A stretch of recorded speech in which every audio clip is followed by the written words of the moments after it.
Hi, howdy ho, what's up? My name is Vesper. I have fortune. What's your fate? Here to help you change yours. I hope everyone's doing alright tonight. Happy holidays, everyone. Hello, R2. Hello, how are you tonight? Welcome, welcome in. Yes, happy holidays. Today is specifically... I think today is specifically Yule and the solstice. I think today is specifically Yule and the solstice, but my memory is leaving me. I know today's the solstice.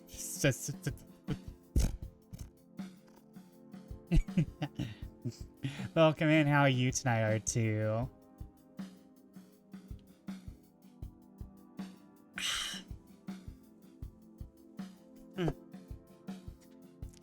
I am currently, I'm currently dealing with protecting myself from disease, as the bat household has been filled with sicky. Niece bat is sick. She had a fever today, but she didn't puke at least, so that's good. Mom bat's sick. Not sure with what, but we will know in the coming days. So I'm currently filled with V8. Well, now I am. Kind of looks like I'm sipping from the book. Fill me with Dracula. Which has definitely been a phrase repeated over many centuries by now, and by many women and men who have wanted to be filled with and by Dracula.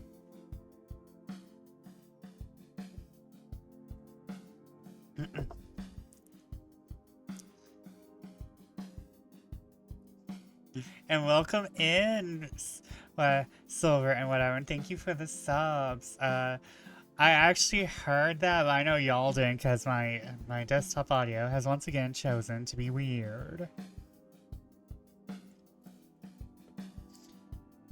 One question to the phrase is, which version of Dracula?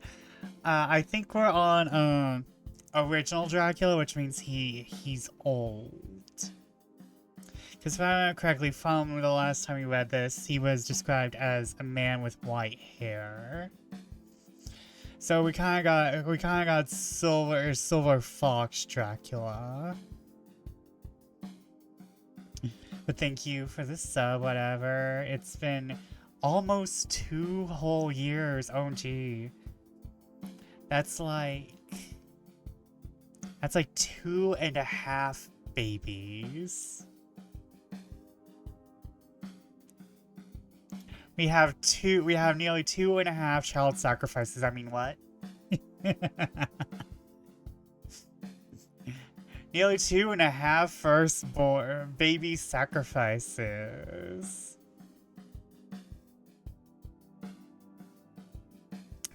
Hope everyone's happy to spend the longest night of the year with me.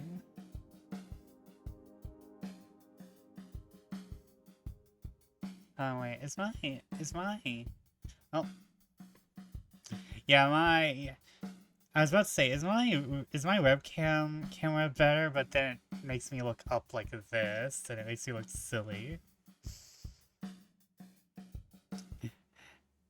We're turning that back off. I hope everyone's having a good solstice. My housemates have a party, so I've been helping prepare food and being sociable for the past 3 hours. Nice! Happy solstice party. Happy holidays party. Happy... Oh wait, what is it? Merry Christmas, Hanukkah, Kwanzaa, Yule.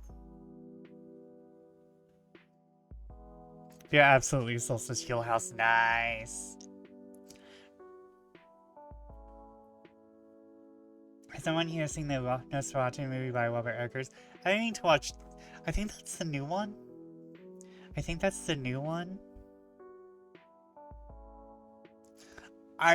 a new one which all the monster fuckers were up in arms about.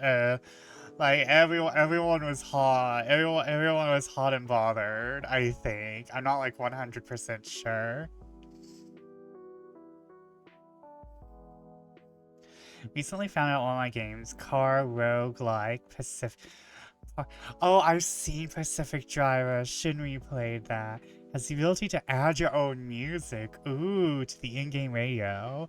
So I'm slowly adding good music to the game. I would probably end up making it sound like Final Fantasy 15 and giving me like Final Fantasy 15 vibes.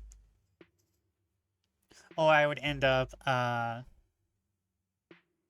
adding in other video game music. I'd be adding in that good old Xenosaga music, the UMN theme. I like seeing Pacific Drive, and like, do y'all want to know? Here's an oldie for you. Dear Old Vesper has one of the games Brobat gave little Vesper when he was a baby pup, when he was a pup bat, was Big Mother Truckers, the first game. And like, not too little. Hold on, wait, how? No, I might have been. That might have been before my That might have been my preteens, yeah. That might have been 10. No way. Anyways, at some point I got Big Mother Truckers as a part of my gaming collection, and I beat that, and now I'm just being reminded of like my many games where I've gone cross country.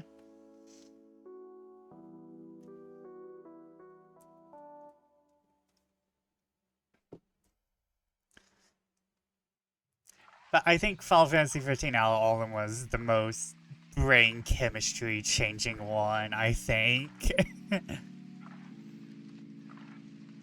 I think Final Fantasy 15 was my most brain changing one. I'm trying to decide how many days to stream this week since I am free. How do you decide when to stream Vesper?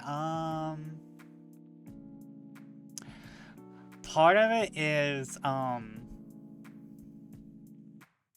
obligation to continue a game, which, as you have seen with Persona 4, does not always hit.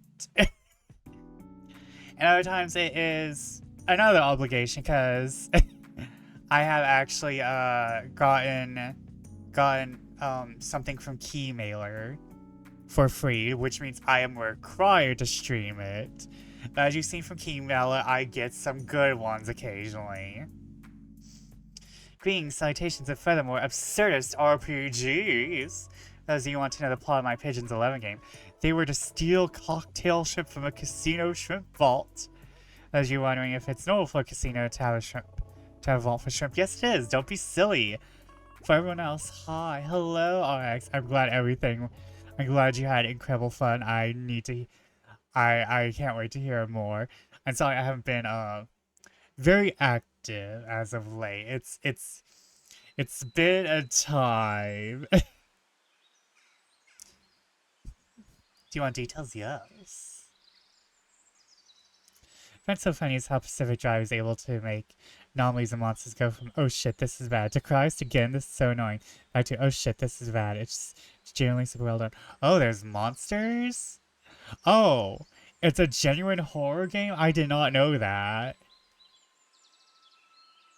I did not know that. Okay, that's going on the wish list. That is going on my wish list. Doodah. Doodah.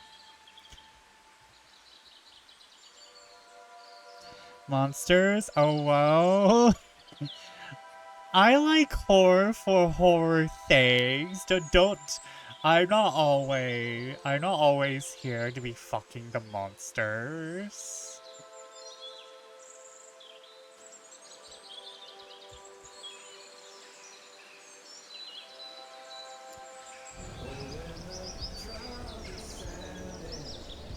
to wish list.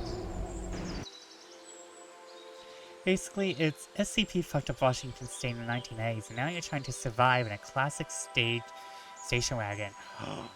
Yes, I kind of love that, actually. I kind of love that. But as to the days I choose to stream, it's kind of a grab bag. I mean, I choose to always stream Sundays for reading. It's mostly very basically where my energy level's sitting that day, and how many days I have always streamed that week. Because I want to hit a minimum of at least 3 days per week. And that depending on my energy levels, that will or will not include Dungeons and Dragons days. But also, if I'm doing 2 Dungeons and Dragons days, I'm not like being like I'm going to overwhelm myself. I'm not going to sit there and be like, oh, I still need to stream 3 days a week. No. I've technically always streamed 2 if I've already been in 2 Dungeons and Dragons games. It's very basically, do I feel like streaming? And have I streamed enough this week?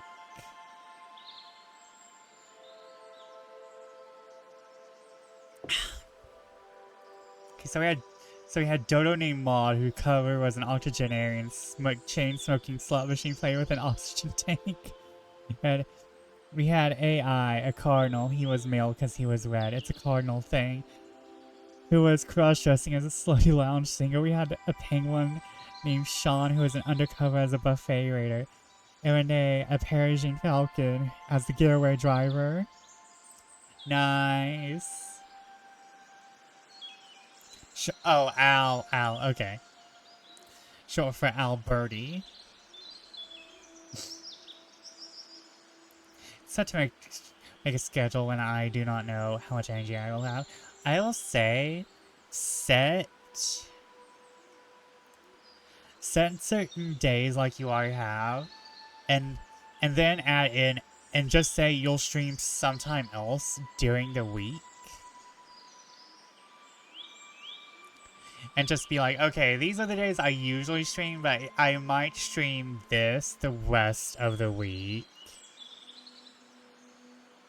And just be like, these are the days I'm going to be streaming, and this is what I might be streaming. When I might be streaming, and what I might be streaming. I usually have more of an issue choosing what to stream than when to stream.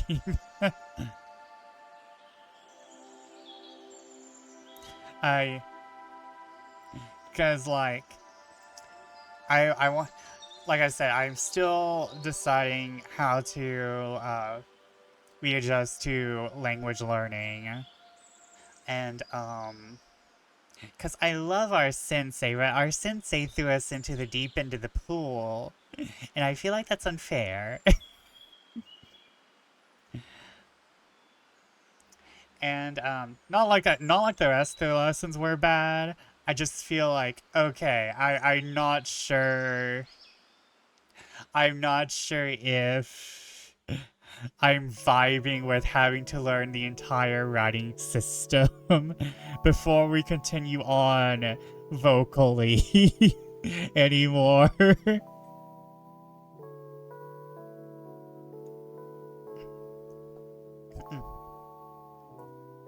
Yeah, whatever. RX is playing a game called Pigeons 11.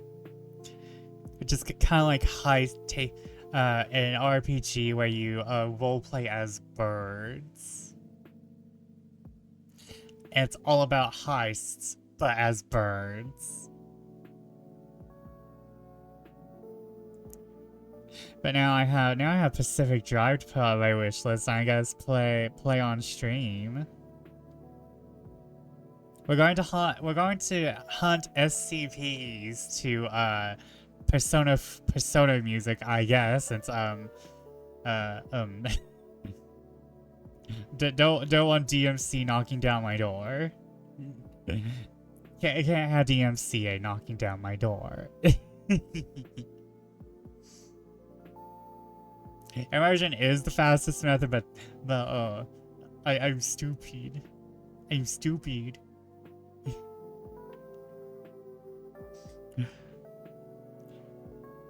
I'm a bat. I know how. Well, technically, I don't know how to swim, but in terms of bats survivability, bats know how to swim. That doesn't mean I should be submerged in water. So guys, is 60% off right now until January 5th at $12. I plan on it. Probably closer to January though.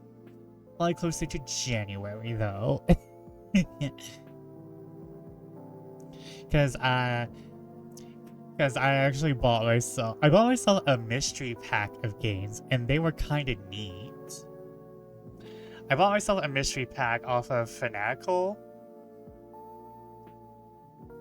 and it was like $5, and it was like very fun. Like I love myself a good grab bag. I can't buy Lolita grab bags because sizing issues, because the bat is kind of chunky right now with winter weight.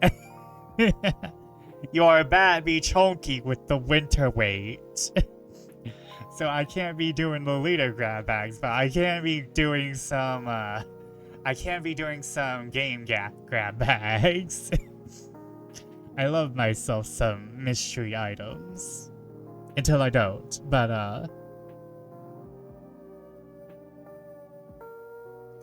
that is something to deal with later. Okay.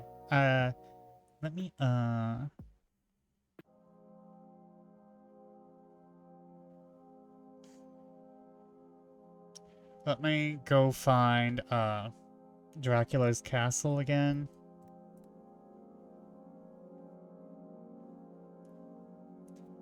Remove these. Oh wait, we also have Dracula's garden.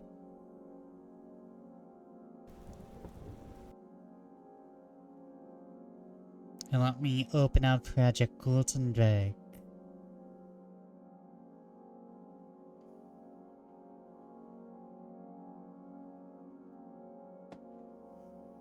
I also have yet another D&D game I'm joining. Obsidia asked for interest, and I'm like, I'm interested.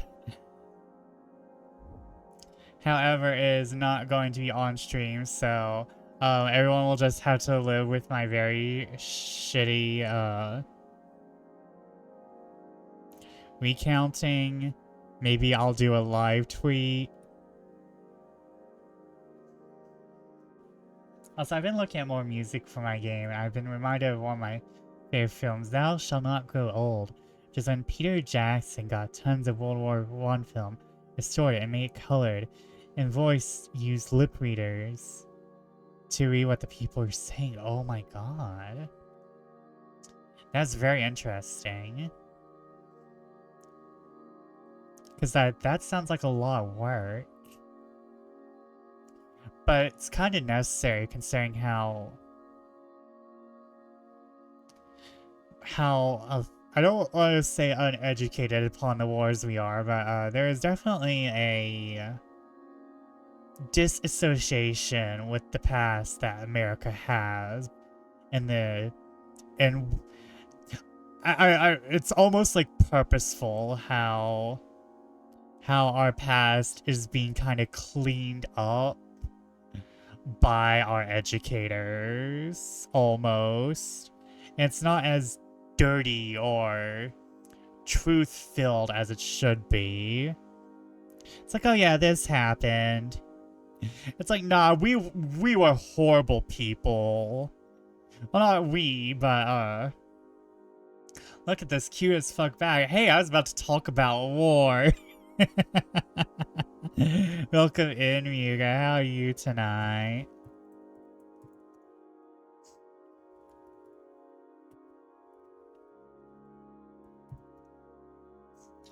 Also, I plan on, Ryu, can you tell me if the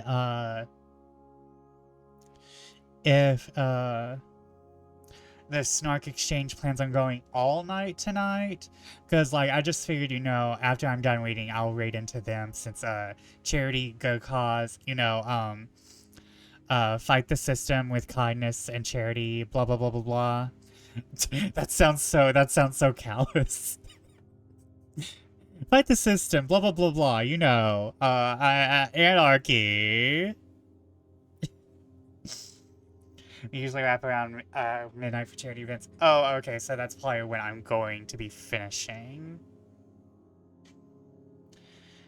Okay, so that... I mean, I could finish around 11, but that means I have to start reading right now. My ass has to start reading right now.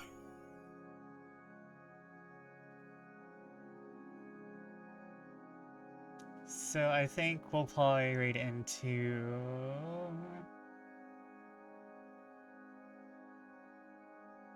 Polyclavy if he's still on.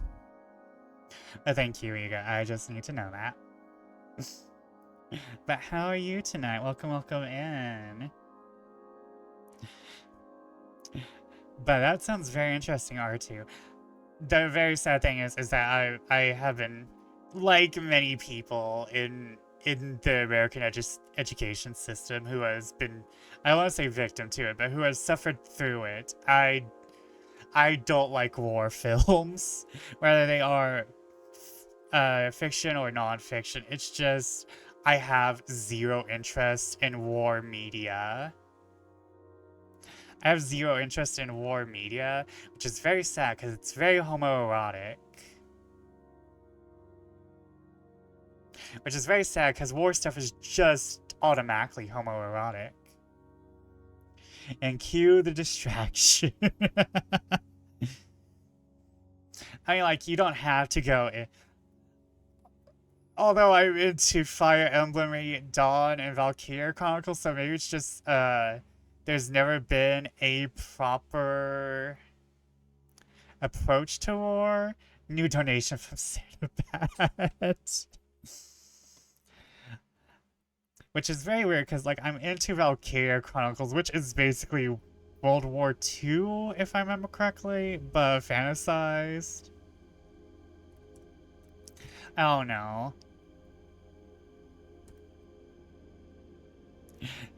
Oh, right. Maybe it's that the stuff that school does focuses on is not homoerotic enough. Maybe that's my problem with war media.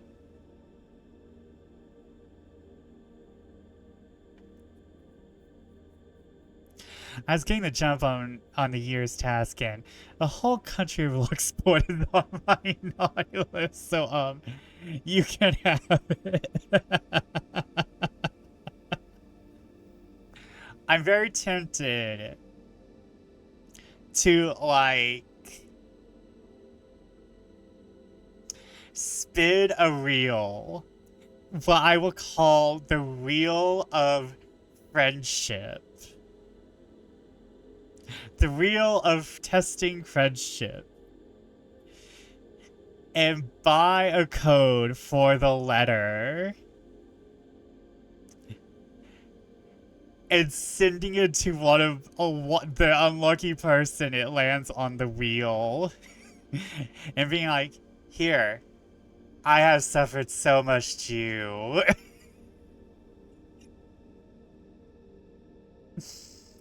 But I would not put anyone through that.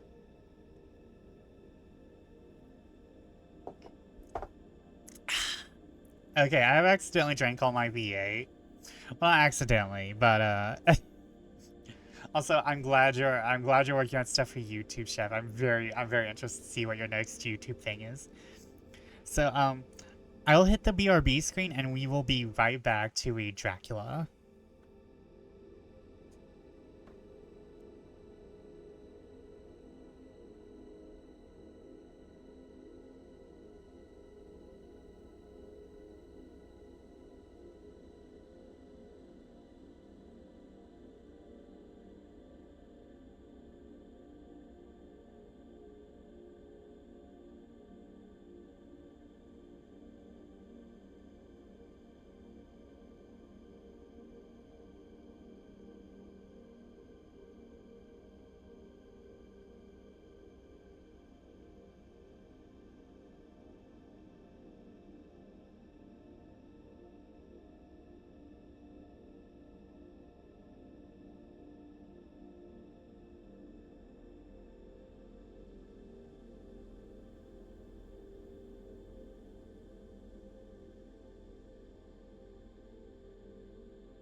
You can if you want to. No, I wouldn't put any of my friends through that. Also, I'm back. Oh wait, that's the gaming screen. Hold on.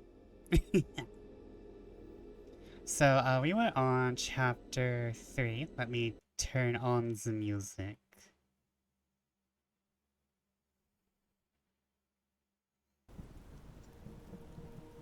Okay, y'all can hear it, but I can't, which is... okay.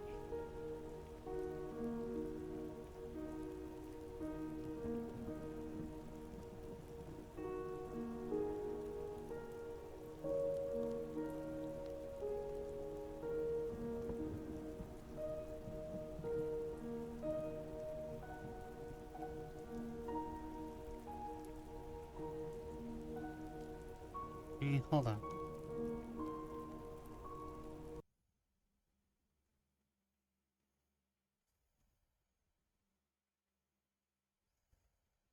Why are you like this? It's been every time with you.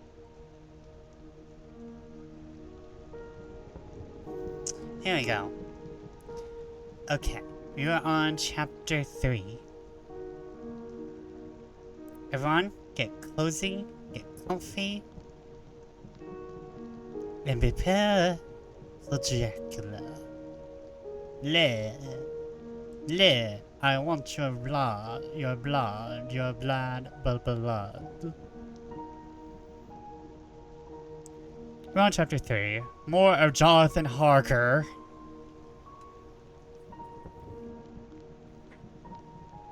Oh shit, I'm sorry, RX. I totally forgot it's been like 3 days.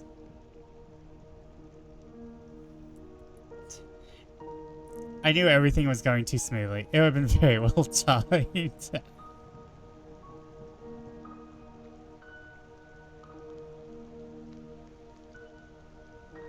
I'm never getting monetized videos in West Shot. Actually, I don't think my videos even show up in West Shot.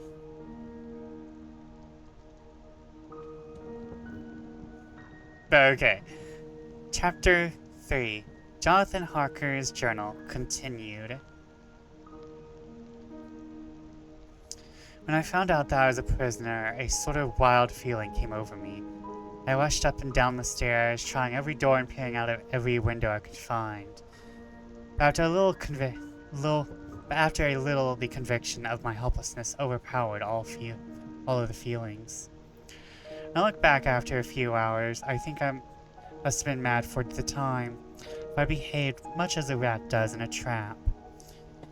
When, however, the conviction had come to me that I was helpless, I sat down quietly, as quietly as I have ever done anything in my life, and began to think over what was best to be done.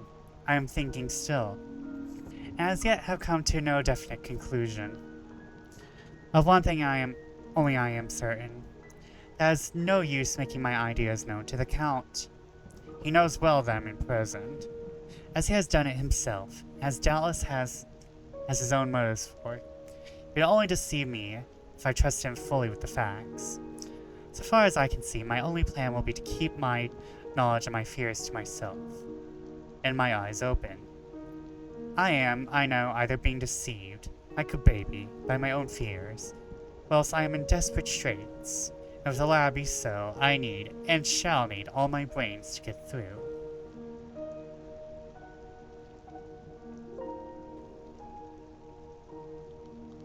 Sorry about that.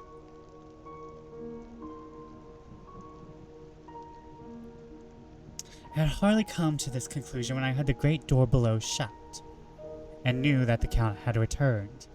He did not come at once into the library, so I went cautiously to my own room and found him making the bed.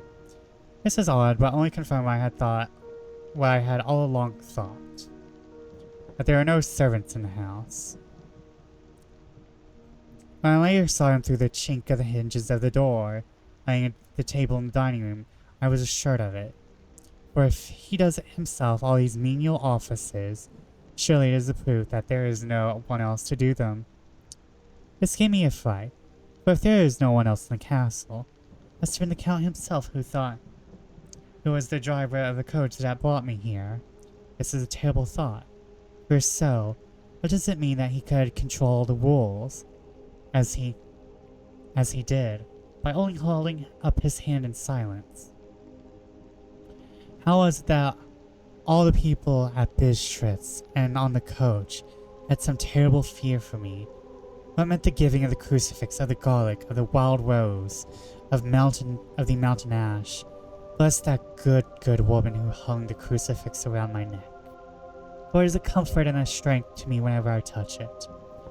It is all that I think which I have been taught to regard with disfavor and as idolatrous should in time of loneliness and of trouble be of help.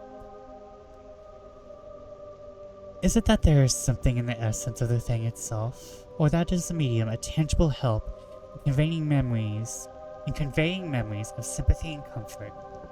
Sometime, if it may be, I must examine this matter and try to make up my mind about it. In the meantime, I must find out all I can about Count Dracula, as it may help me understand. Tonight, he may talk of himself, or turn the conversation that way. Must be very careful, however, not to awake his suspicion.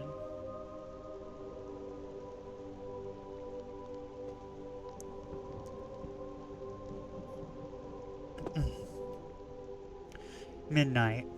I have had a long talk with the Count. Asked him a few questions on Transylvania history. He warmed up to the subject wonderfully. In his speaking of things and people, especially of battles, he spoke as if he had been present at them all. This he afterwards explained by saying that to a boyar the pride of his house and name is his own pride, that their glory is his glory, that their fate is his fate. Whenever he spoke of his house, he always said "we," and spoke almost in the plural, like a king speaking. I wish I could put down all that he said exactly as he said it, for to me it was the most fascinating. It seemed to have been in it a whole history of the country. He grew excited as he spoke, and walked about the room, pulling his great white mustache, grasping anything on which he laid his hands, as though he would crush it by main strength. One thing he said which I shall put down as nearly as I can, for it tells in its way the story of his race. Hold on. Oh my god, I've lost his voice.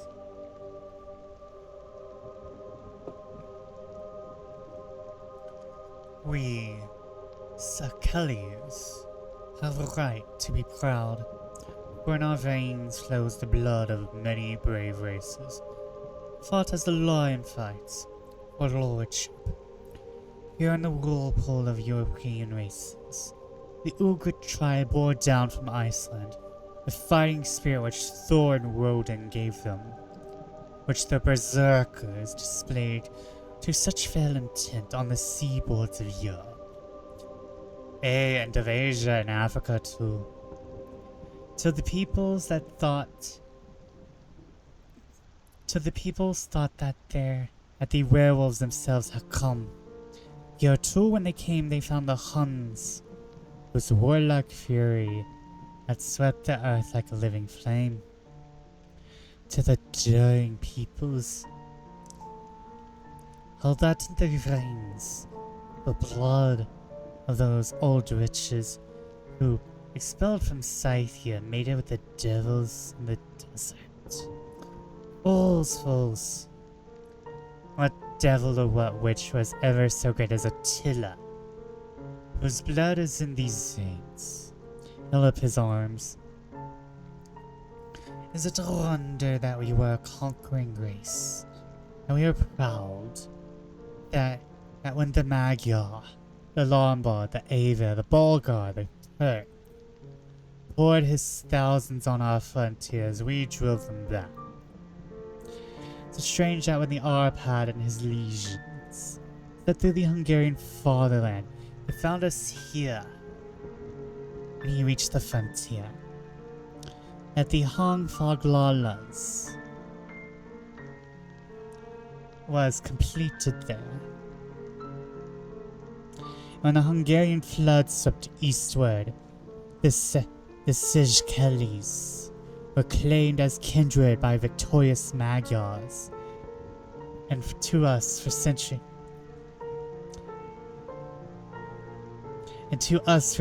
was trusted the guardian of the frontier of the Turkey land. And more than that, the endless duty of the frontier guard. But as the Turks say, water sleeps and the enemy is sleepless. Who more gladly than we, throughout the four nations, received the bloody sword, or its warlike call,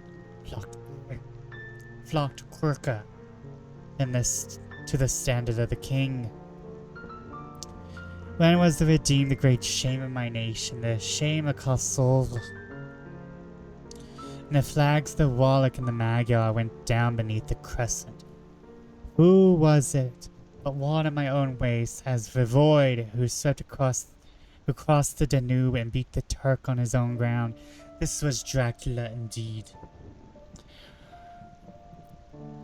Woe was it that his own unworthy brother, when he had fallen, sold his people to the Turk and brought shame of slavery on them. Was it not this Dracula, indeed, who inspired that other of his race, who in a later age again and again brought his forces over to Turkey land? Sorry, I am... Who, when he was beaten back, came again and again and again. Though he had to come alone from the bloody field, and his troops were being slaughtered. Since he knew that he alone could ultimately triumph. They said that he thought only of himself. Ugh. What good are peasants without a leader? Where were they? Where in the war without a brain and a heart to conduct it? Again, after the Battle of the Mohawks, he threw off the Hungarian yoke. We of the Dracula blood were amongst the elitists. For our spirit would not brook that we were not free. Our young sir, the Shakalis, and the Dracula as their heart's blood, their brains and their swords, can boast a record that the mushroom growths like the Habsburgs and the Romanovs can never reach. The warlike days are over. Blood is too precious a thing in these days of dishonorable peace. And the glories of the great races are a tale that is told. It is by this time, close on morning, that we went to bed. Emma, this diary seems horribly like the beginning of Arabian Nights. Everything has to break off at a cockcrow, like the ghost of Hamlet's father. I'm sorry, I was Welsh there for a majority of that reading. I apologize. It probably will happen again.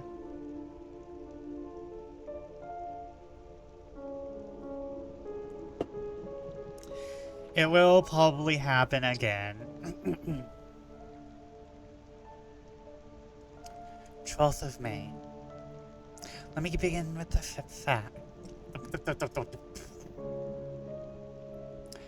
Let me begin with the facts. They're meager facts, verified by books and figures, and of which there can be no doubt. I must not confuse them with experiences which will have to rest on my own observation or my memory of them. Last evening, when the Count came from his room, he began asking me questions on legal matters and on the doing of certain kinds of business. I had spent the day wearily over books, and simply to keep my mind occupied went over some of the matters and began examining at Lincoln's Inn. There is a certain method in the Count's inquiries, so I shall try to put them down in sequence. The knowledge may somehow or sometime be useful to me. Hold on, stretching. My bones hurt.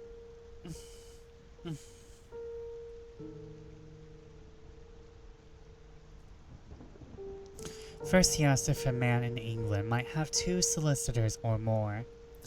I told him he might have a dozen if he wished, but that it would not be wise to have more than one solicitor engaged in one transaction. as only one could act at a time. Not to change would be certain to militate against his interest.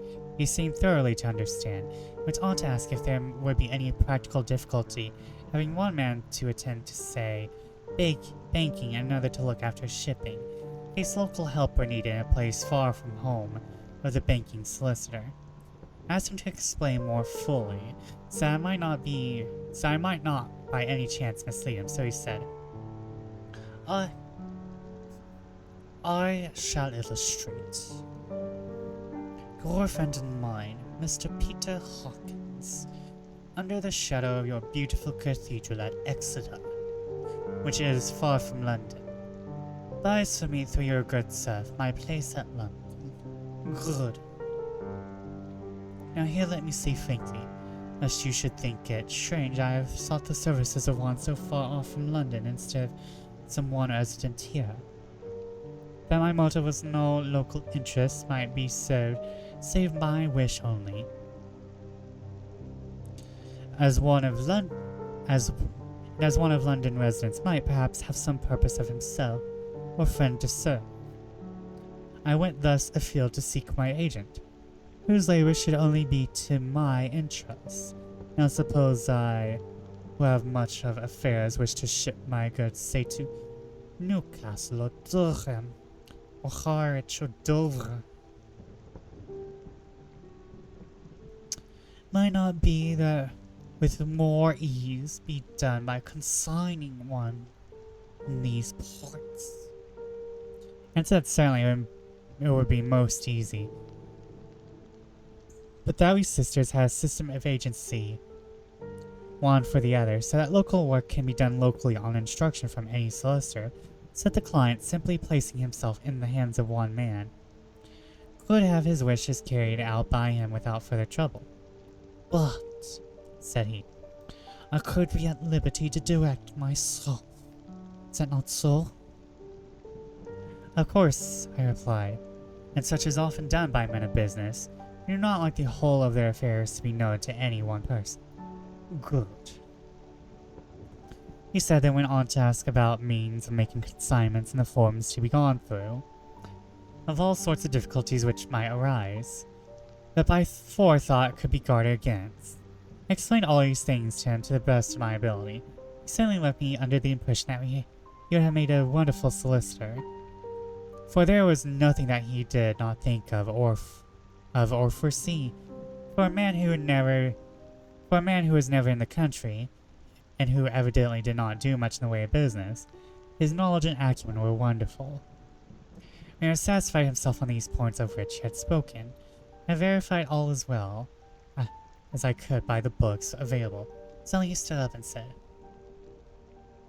Have you written since your first letter to our friend Mr. Peter Hawkins, or any other?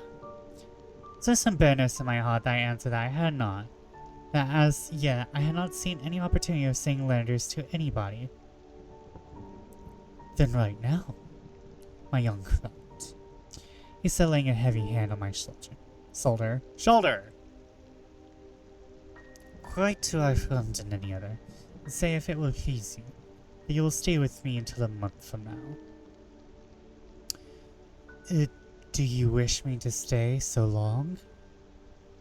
I asked, for my heart grew cold at the thought. I desire it as much. Nay, I will take no refusal. When your master, employer, what you will, engage that someone should come on his behalf, it's understood that my needs only were to be consulted. I have not stinted, is it not so? What could I do but bow acceptance? Is Mr. Hawkins' interest, not mine? And I had to think of him, not myself, and besides, while Count Dracula was speaking, there was that in his eyes and in his bearing that made me remember that I was a prisoner, and that if I wished it, I could have no choice. The Count saw his victory in my bow, and his mastery in the trouble of my face. He began at once to use them, his own smooth, resistless way.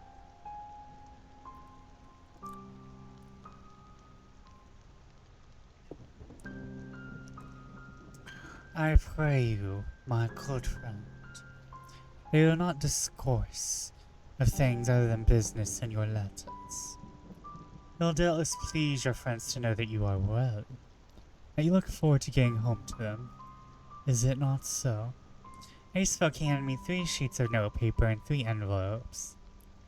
They were all of thinnest foreign post, and looking at them and then at him, and noticing his quiet smile with the sharp canine teeth lying over the red underlip, I said as well as if he had spoken that I should be careful what I wrote, for he would be able to read it.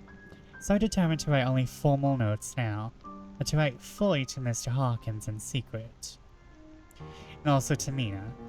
But to her I could write in shorthand, which would puzzle the Count if he did see it. When I had written my 2 letters, I sat quiet, reading whilst the Count wrote several notes, referring as he wrote them to some books on his table. And he took up my 2 and placed them on his own, and by putting his writing materials, after which, the instant the door had closed behind him, I leaned over and looked at the letters, which were face down on the table.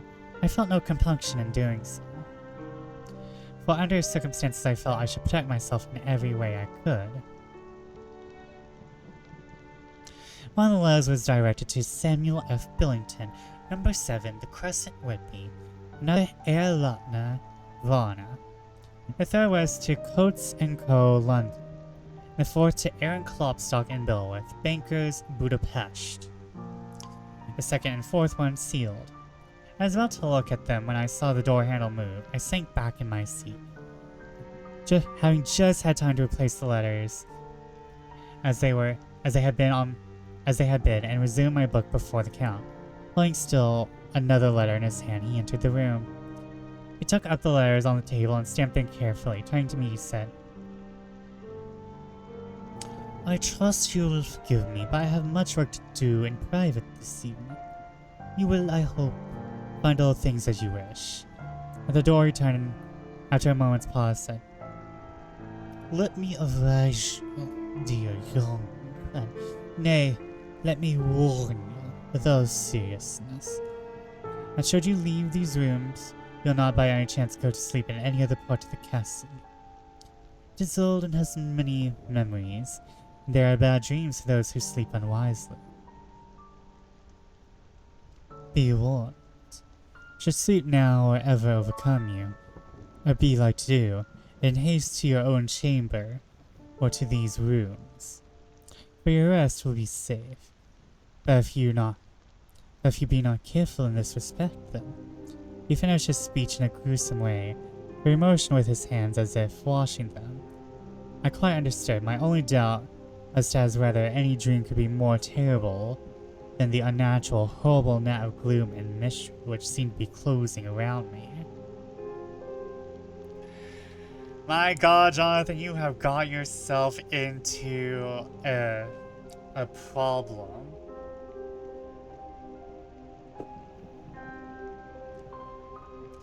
Later. I endorse the last words written, but this time there is no doubt in question. I shall not fear to sleep in any place where he is not. I place the crucifix over the head of my bed. I imagine that my rest is thus freer from dreams, and there it shall remain. When he left me, I went to my room. After a little while, after not hearing any sound, I came out and went up the stone stair to where I could look out towards south. There was some sense of freedom in the vast expanse, accessible though it was to me, as compared with the narrow darkness of the courtyard. Looking out on this, I felt I was indeed in prison, and seemed to want a breath of fresh air, though it were full of the night. I'm beginning to feel this nocturnal existence tell on me. It is destroying my nerve. I start at my own shadow, and full of all sorts of horrible imaginings. God knows that there is ground for my terrible fear in this accursed place. I looked out over the beautiful expanse, bathed in yellow moonlight till it was almost as light as day. The soft light of the distant hills became melted, the shadows in the valleys and gorges of velvety blackness. The mere beauty seemed to cheer me. There was peace and comfort in every breath I drew. As I leaned from the window, my eye was caught by something moving a story below me, and somewhat to my left, where I imagined, when the order of the rooms, that the windows of the Count's own room would look out. The window at which I stood was tall and deep, stone mullioned, and through rather worn was still complete. It was evidently many a day since the case had been here. I drew back and behind the stonework and looked carefully out. What I saw was the Count's head coming out from the window. I did not see the face, but I knew the man by the neck and the movement of his back and arms. In any case, I could not mistake the hands, which I had so many opportunities of studying. I was at first interested and somewhat amused, for it's wonderful how small a matter will interest and amuse a man when he is a prisoner. But my very feelings changed to repulsion and terror once I saw the whole man slowly emerge from the window and crawl down the castle wall over that dreadful abyss. Face down, his cloak sprang out around him like great rings. At first I could not believe my eyes. That was some trick of the moonlight, some weird effect of the shadow. I kept looking, and could be no delusion. I saw the fingers and toes grasp the corners of stones worn clear of the mortar by stress of years, and thus using every projection and inequality to move downwards with considerable speed, just as a lizard moves along a wall. What manner of man is this, or what manner of creature in the semblance of a man? I feel the dread of this horrible place overpowering me. I am in fear, an awful fear. There is no escape for me. I am encompassed about with terrors I dare not think of.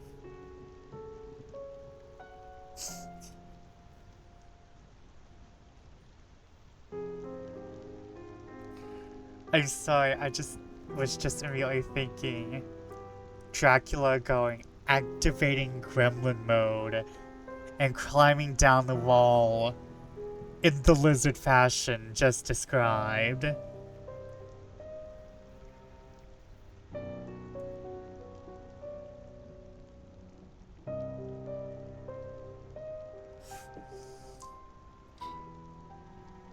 Tippy tap, tabby tap tap. Sticky stock, sticky stock, sticky stock.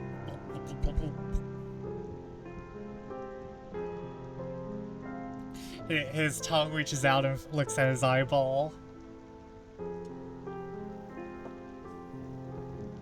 Because it was one of the last time we saw the Count fucking blink, huh? I'm sorry, it was just, I was just like, gremlin, he turns and hisses at you before lizard climbing away. Yeah, I was immediately like, oh my god, he's an actual creature. Oh my god, he's an actual creature. No wonder Dracula's well loved, he's a fucking gremlin. We have an ad, so I'm not going to start again right away. I have bookmarked. Oh, this is a big journal. Oh, okay. This is a big chapter coming up. Okay.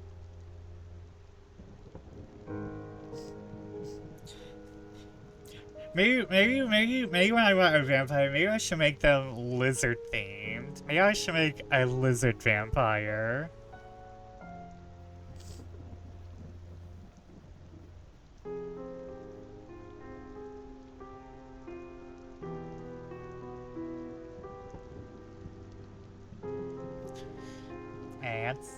Ads please, I need water.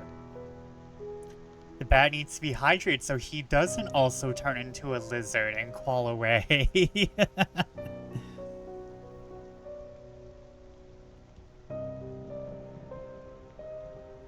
I also need water so I don't hiss and climb away.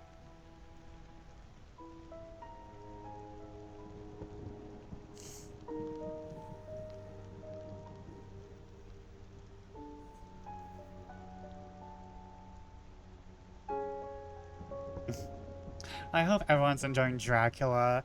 I might be skipping over some words, but like honestly, I cannot understand some of this bullshit sometimes. Okay, now I go get waters. I'll be right back, chat.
Chat, there is a knife on my bed. Apparently I left it there from dinner.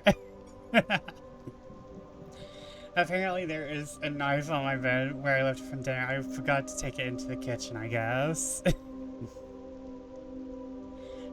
Knife. But yeah, I think I got a knife. No! Yes, a knife.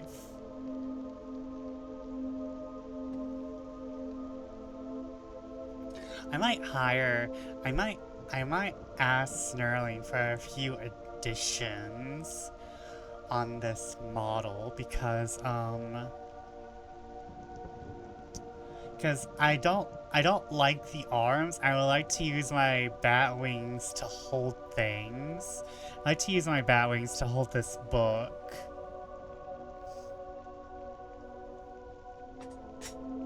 I'd also like a moon on my forehead.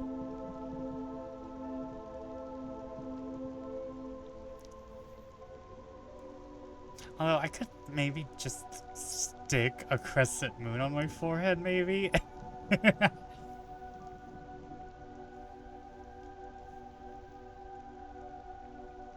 I might commission Snur. Snur commissions. I'm sure she'd be able to talk to you about it. You can message her in the region. Yes. Welcome back from ads, everyone. I was just talking about customizing my model a little bit. But we will get right back to Jonathan Harker continuing to make stupid decisions and proving that high intelligence people can be low wisdom. In terms of D&D, in terms of D&D stats, our dear Jonathan is high intellect, low wisdom. High intellect, low wisdom, about medium charisma. No way, he can't resist a vampire, never mind. Never mind, his charisma is low. He's lying really low on those charisma checks.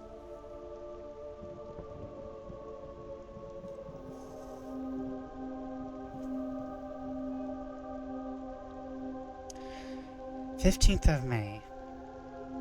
Once more I've seen the Count go out in his lizard fashion. He moves downwards in a sidelong way, some 100 feet down, and a good deal to the left. He vanished into some hole or window. When his head had disappeared, I leaned out to try and see more, but without avail. The distance was too great to allow a proper angle of sight. I knew he left the castle now, and thought to use the opportunity to explore more than I dared to. Yet, as I went back to the room and taking a lamp, tried all the doors. They were all locked, as I had expected, and the locks were comparatively new. But I went down to the stone stairs the hall where I entered originally. I found I could pull back the bolts easily enough and unhook the great chains. The door is locked, and the key was gone. He must be in the Count's room. I must watch should his door be unlocked, so I may get it and escape. I went on to make a thorough examination of the various stairs and passages, to try the doors that opened from them. One or two small rooms near the hall were open. There was nothing to see in them except old furniture, dusty with age and moth-eaten. At last, however, I found one door at the top of the stair which though it seemed to be locked, gave under a little pressure. I tried it harder and found that it was not really locked, but that the resistance came from the fact that the hinges had fallen somewhat, and the heavy door rested on the floor. Here was an opportunity, that which I might not have again, so I exerted myself. With many efforts, forced it back so I could enter. There was now a winged castle further to the right than the rooms I knew, and a story lower down. In the windows I could see a suite of rooms lay along the south of the castle, the windows of the end room looking out both west and south. On the latter side, as well as the former, there is a great precipice. The castle is built on a corner of great rock, so that on three sides it is quite impregnable. And great windows were placed here where sling or bow or culverin could not reach. Consequently, light and comfort, impossible to a position that had to be guarded, were secured. To the west was a great valley, and then, rising far away, great jagged mountain fastness, rising peak on peak, the sheer rocks studded with mountain ash and thorn, whose roots clung in cracks and crevices and crannies of stone. This was evidently the portion of the castle occupied by the ladies in bygone days, but the furniture had more of an air of comfort than any I had seen. Then the windows were curtainless, and the yellow moonlight, flying in through the diamond panes, enabled one to see even colors, whilst it softened the wealth of dust which lay overall in disguise in some measure the ravages of the time and moth. My lamp seemed to be of little effect in the brilliant moonlight, but I was glad to have it with me, for there was a dread loneliness in the place which chilled my heart and made my nerves tremble. Still, it was better than living alone in the rooms which I had come to hate from the presence of the Count.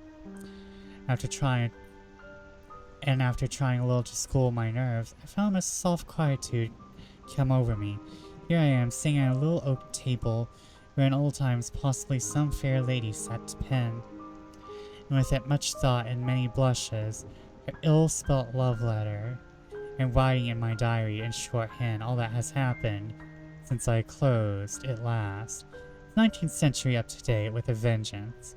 Yet, unless my senses deceive me, the old centuries had, and have, powers of their own which mere modernity cannot kill.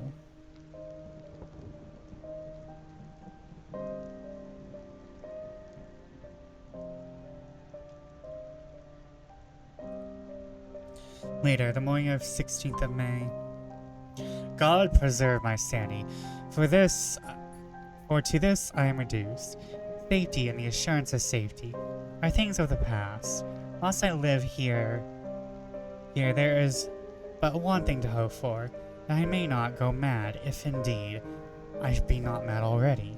If I be sane, then surely it is maddening to think that of all foul things that look in this hateful place, the Count is the least dreadful to me.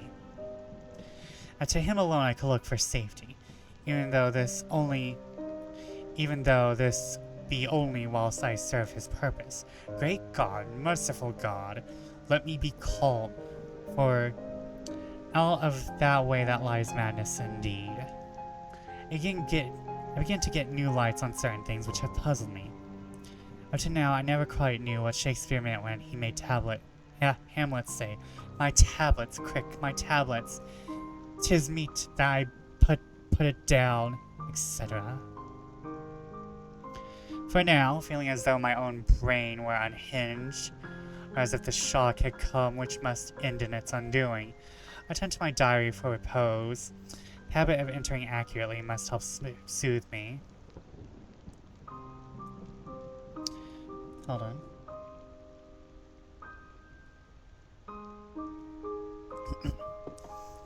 Count's mysterious warning frightened me at the time. Frightens me more now when I think of it. For in the future he has a fearful hold upon me. I shall fear to doubt what he may say. When I went in my diary and fortunately replaced the book and pen in my pocket, I felt sleepy. The Count's warning came into my mind. I took a pleasure in disobeying it. A sense of sleep was upon me. With it the obstinacy which sleep brings us as outrider. The soft moonlight soothed, and the wide expanse without gave a sense of freedom which refreshed me. I determined not to return tonight to the gloom-haunted rooms, but to sleep here, where of old ladies had sat and sung and lived sweet lives, whilst their gentle breasts were sad for their menfolk away in the midst of remorseless wars. I drew a great couch out of its place near the corner, so that I could look for the lovely view to the east and south, unthinking and uncaring of the dust, compose myself but for sleep. I suppose I must have fallen asleep. Hope so, but I fear. All that followed was startling real, so real that now sitting here in the broad full sunlight of the morning, I cannot in the least believe that it was all sleep. I was not alone. The room was the same, unchanged in any way since I came into it. Walking along the floor in the brilliant moonlight, my own footsteps marked where I had disturbed the long accumulations of dust. In the moonlight opposite me were 3 young women, ladies by their dress and manner. I thought the time I must be dreaming when I saw them, for though the moonlight behind them, they threw no shadow on the floor. They came close to me, and looked at me for some time, and then whispered together. 2 were dark, and had high aquiline noses like the Count, great dark piercing eyes that seemed to be almost red when contrasted with the pale yellow moon. The other was fair as fair can be, the great wavy masses of golden hair and eyes like pale sapphires. I seemed to somehow know her face, and to know it in connection with some dreamy fear. I could not recollect at the moment how aware. All 3 had brilliant white teeth that shone like pearls against the ruby of their voluptuous lips. There was something about them that made me uneasy, some longing and at the same time some deadly fear. I felt in my heart a wicked, burning desire that they would kiss me with those red lips. It is not good to note this down, lest someday it should meet Mina's eyes, cause her pain, but it is the truth. They whispered together, and then they all 3 laughed, such a silvery musical laugh, but as hard as though the sound could never have come through the softness of human lips. It was like the intolerable tingling sweetness of water glasses, and played by a cunning hand. The fair girl shook her head coquettishly, and the other 2 urged her on. One said, "Go on. You are the first, and we should follow. Yours is the right to begin." The other added, "He is young and strong. There are kisses for us on." I lay quiet, looking out under my eyelashes in an agony of delightful anticipation. The fair girl advanced and bent over me till I could feel the movement of her breath upon me. Sweet it was in one sense, honey sweet, and sent the same tingling through the nerves as her voice, but a bitter underlined the sweet, a bitter offensiveness, as one smells in blood. I think these are the brides of Dracula, guys. I was afraid to raise my eyelids. I looked at him, saw perfectly under the lashes. The girl went on her knees and bent over me, simply gloating. There was a deliberate voluptuousness, which was both thrilling and repulsive, as she arched her neck. She actually licked her lips like an animal. Till I could see in the moonlight the moisture shining on scarlet lips, and on the red tongue as it lapped the white, sharp teeth. Lower and lower went her head as the lips went below the range of my mouth and chin, and seemed about to fasten on my throat. Then she paused, and I could hear the churning sound of her tongue as it licked her teeth and lips. I could feel the hot breath on my neck, and the skin of my throat began to tingle as one's flesh does when the hand, as to tickle it, approaches nearer and nearer. Feel the soft, shivering touch of lips on the super sensitive skin of my throat, and the hard dents of two sharp teeth, just touching and pausing there. I closed my eyes and a languorous ecstasy waited with beating heart. But at that instant, another sensation swept through me as quick as lightning. I was conscious of the presence of the Count, as if being lapped in a storm of fury. I was conscious of the presence of the Count, and of his being as if lapped in a storm of fury. My eyes opened involuntarily. I saw a strong hand grasp the slender neck of the fair woman, and with a giant's power draw it back. The blue eyes transformed with fury, the light teeth champing with rage, and the fair cheeks blazing red with passion. But the Count, never did I imagine such wrath and fury, even to the demons of the pit. His eyes were positively blazing, the red light in them was lurid, as the flames of hellfire blazed behind him. His face was deathly pale, and the lines of it were hard like drawn wires. The thick eyebrows that met over the nose now seemed like a heaving bar of white-hot metal. Fierce sweep of his arm, he hurled the woman from him, and then motioned to the others, as though he were beating them back. The same imperious gesture that I had seen used to the wolves. The voice which, though low and almost in a whisper, seemed to cut through the air, ringing around the room, he said, "How dare you touch him? Any of you, how dare you cast eyes on him, and I had forbidden it. Back, I tell you all. This man belongs to me. Beware how you meddle with him, or you'll have to deal with me." The fair girl, with a laugh of ribald coquetry, turned to him and said, "You yourself never loved. You never loved." On this, the other woman joined, with such a mirthless, hard, soulless laughter rang through the room that almost made me faint to hear. It seemed like the pleasure of fiends. Then the Count turned, after looking at my face tenderly, and said in a soft whisper, "Yes, I too can love. You yourselves can tell it from the past, is it not so? Well, now I promise you that when I am done with him, you shall kiss him at your will. Now go. You must awaken him, for there is work to be done."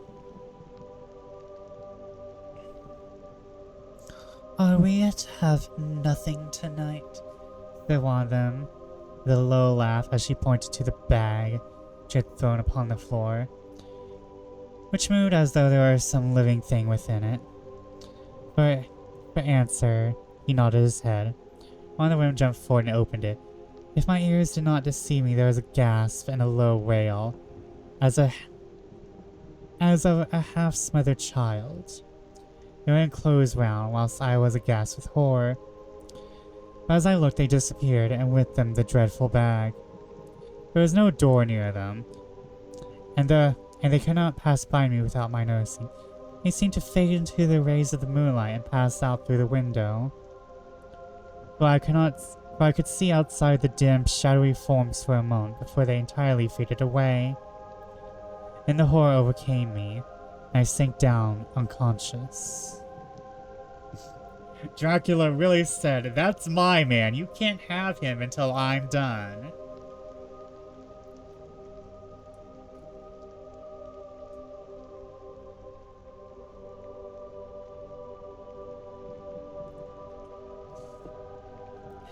That's my man. You can't eat him until I take the first few bites.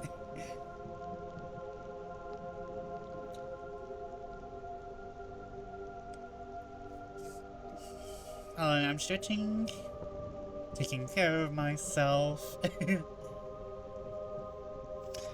But wow, I was not expecting the brides of Dracula to be literally thirsty ass bitches. Literally thirsty.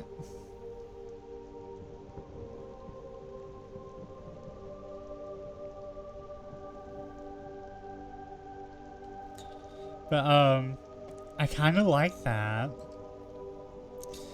I haven't watched anything with Dracula. I'm kind of actually a little bit behind on vampire intake over the years. But I know the brides of Dracula were a thing. I just didn't know what type of thing. LOL vampire intake. It's true. I've had some glorious mermaid intake. I've had most of my intake has been witch. I mostly had a witch intake. My vampire and werewolf intake has been low. I've also had a very good zombie intake. But vampire intake, my servings of vampire over my lifetime have actually been pretty low. Which is very funny considering my fangies. Which is very funny considering which is very funny considering I'm Dracula's gayer cousin. I arch my bacula. Since I'm one of the very many I arch my baculas out there.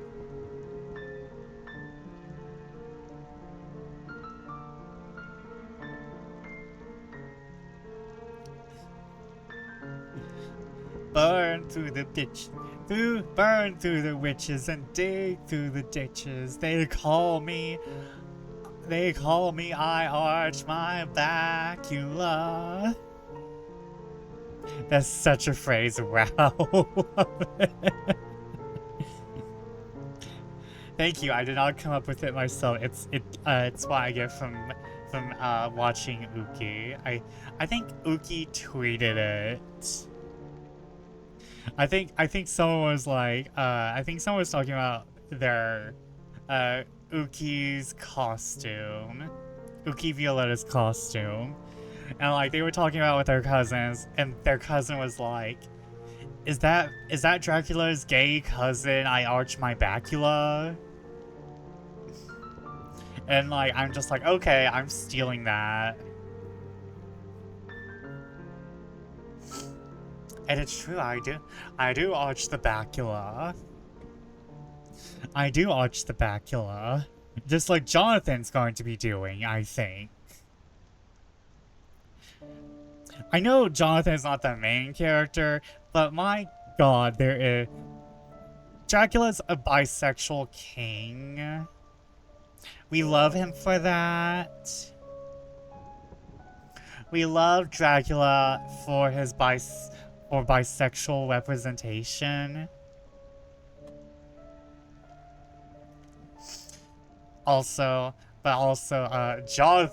Jonathan's definitely getting it. Jonathan's definitely bottoming soon. I mean, like, I get he's into Mina, but you know, vampires, hot, charming, you know. I mean, like, if that's what the bride of Dracula is like, what's the bite of Dracula gonna be like, huh? Huh?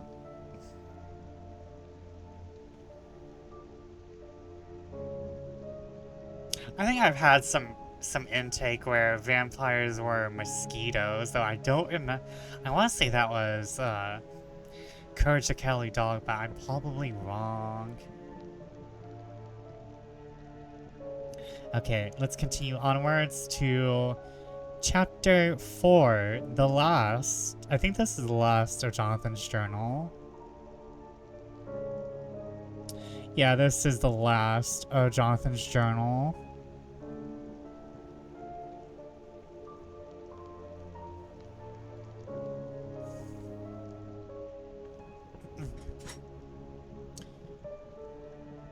I awoke in my own bed. If it be that I had not dreamt, the cow must have carried me there. I tried to satisfy myself on the subject. I could not arrive at any unquestionable result. To be sure, there were certain small evidences, such as my clothes were folded and laid by in a manner that which was not my habit. My watch was still unwound, and I am rigorously accustomed to wind it the last thing before going to bed and made such details. These things were no proof, but they may have been evidences that my mind was not usual, and from some cause or another, I had certainly been much upset. I must watch for proof. Of one thing I am glad. It was that the Count carried me here, and undressed me. He must have been hurried in his task, for my pockets are intact. I'm sure this diary would have been a mystery to him if he would not have booked. He would have taken it. He would have taken or destroyed it. As I look around this room, although it has been to me so full of fear, it's now sort of a sanctuary, for nothing can be more dreadful than those awful women who are waiting to suck my blood. 18th of May. I went down to look at the rooms again in daylight, for I must know the truth. When I got to the doorway at the top of the stairs, I found it closed. It had been so forcibly driven against the jamb part of the woodwork that woodwork was splintered.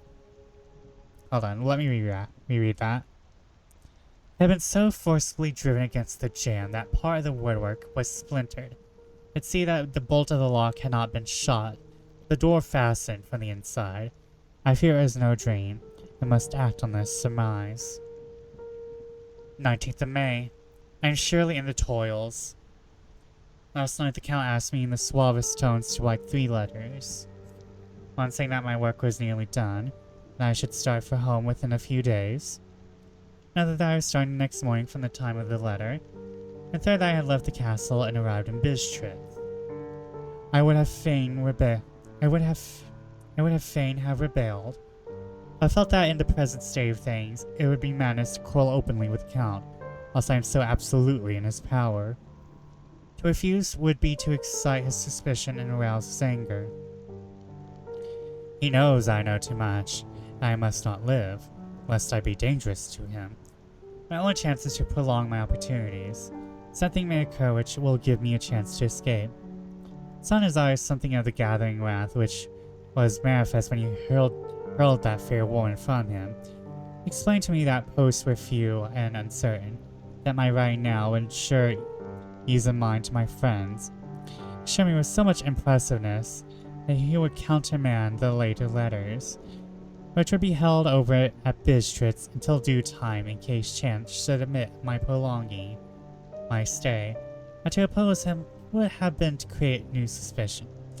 I therefore pretended to fall in with his views and asked him what dates I should put on the letters.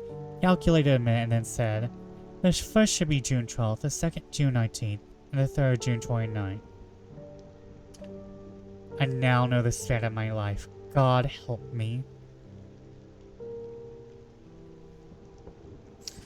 20th of May. There was a chance of escape, but at any rate, of being able to send word home. A band of Sejani have come to the castle and are encamped in the courtyard.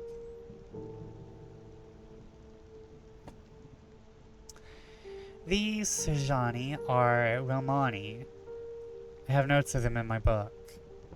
They are peculiar to this part of the world, though allied to the ordinary Romani all the world over. There are thousands of them in Hungary and Transylvania, who are almost all outside the law. They attach themselves to rule to some great noble or boyar, call themselves by his name. They are fearless and without religion, save superstition. They talk of their own varieties of the Romani tongue.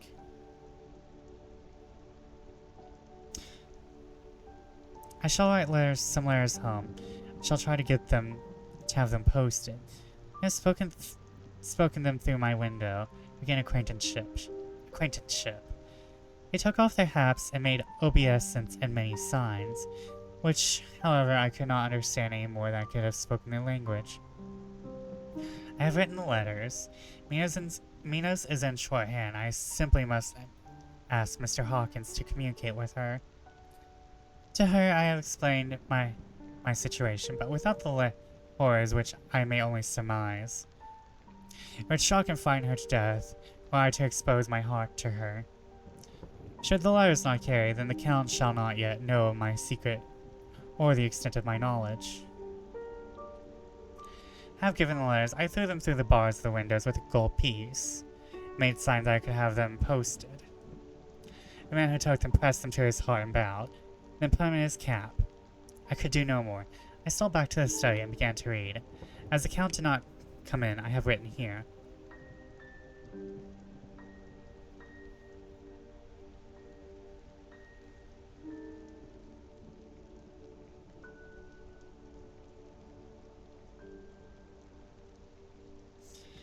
Oh no. I'm sorry, I read ahead. The Count has come. He sat down beside me. In his smoothest voice as he opened two letters. The Sejani have given me these. The Sejani, of which, though I know not whence they come, I shall, of course, take care. See? He must have looked at it. One is from you, and to my friend Peter Hawkins. The other, and he caught sight of the strange symbols as he opened the envelope, and a dark look came into his face and his eyes blazed wickedly. The other is a vile thing, an outrage upon friendship and hospitality. It does not sign.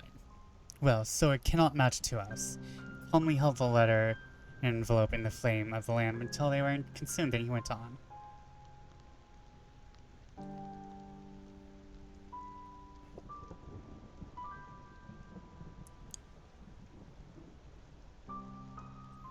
The letter to Hawkins, that I shall, of course, send on, since it's yours. Your letters are sacred to me. Your pardon, my friend, that unknowingly I did break the seal. Will you not cover it again? He held out the letter to me, and with a courteous bow, handed me a clean envelope. I could only redirect it and hand it to him in silence. When he went out of the room, I could hear the key turn softly. A minute later, I went over and tried it. The door was locked. When an hour or two after, the Count came quietly into the room. His coming awakened me, for I had gone to sleep on the sofa. He was very courteous and cheery in his manner, seeing that I had been sleeping so. So, my friend, are you tired? Get to bed. There is the surest rest. I may not have the pleasure to talk tonight, since there are many labors to me, but you will sleep, I pray. I passed to my room and went to bed, and strange to say, slept without dreaming. Despair has its own calms.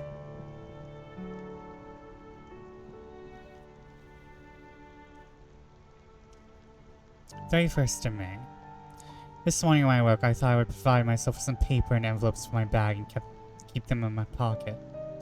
That I may write in case I get an opportunity, but again a surprise, again a shock.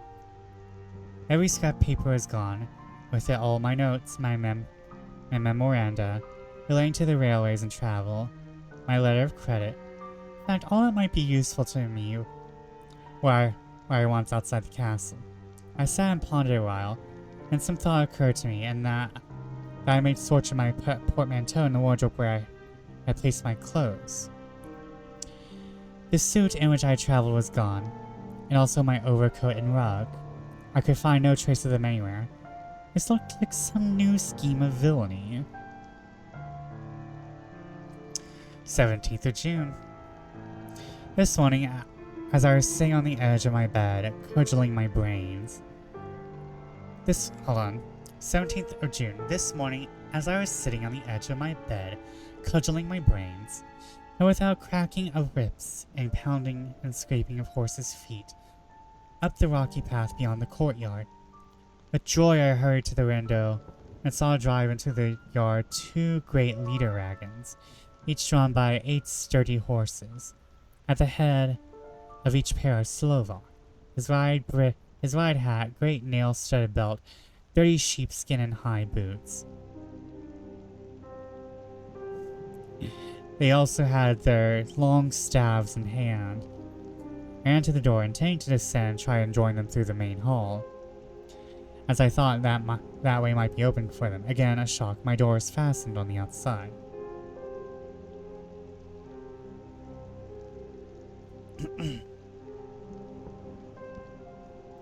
Then I ran to the window and cried. They looked up at me stupidly and pointed, but then the hetman of the Shizani came out, and seeing them pointing to my window, said something, at which they laughed. Henceforth, no effort of mine, no piteous cry or agonized entreaty, make them even look at me. They resolutely turned away. The leader wagons contained great square boxes with handles of thick rope. These were evidently empty by ease with which the Slovaks handled them. By their resonance as they were roughly moved. When they were all unloaded and packed in a great heap in one corner of the yard, the Slovaks were given some money by the Sejani, and spitting on it for luck, lazily went to each his horse's head. Shortly afterwards, I heard the cracking of their whips die away in the distance.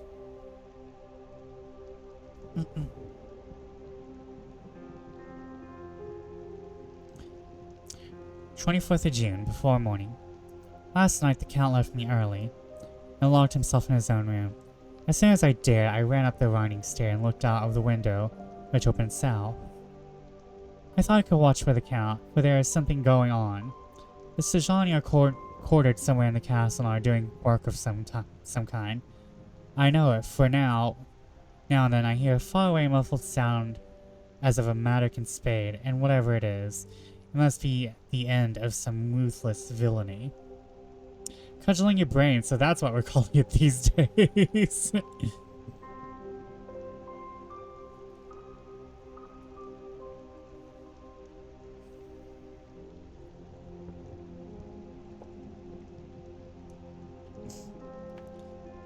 Literal brain rot. Or we could go the other way and say, give head so good, they call it brain. But I'm sorry if anyone came here for a professional reading experience, you are not getting one.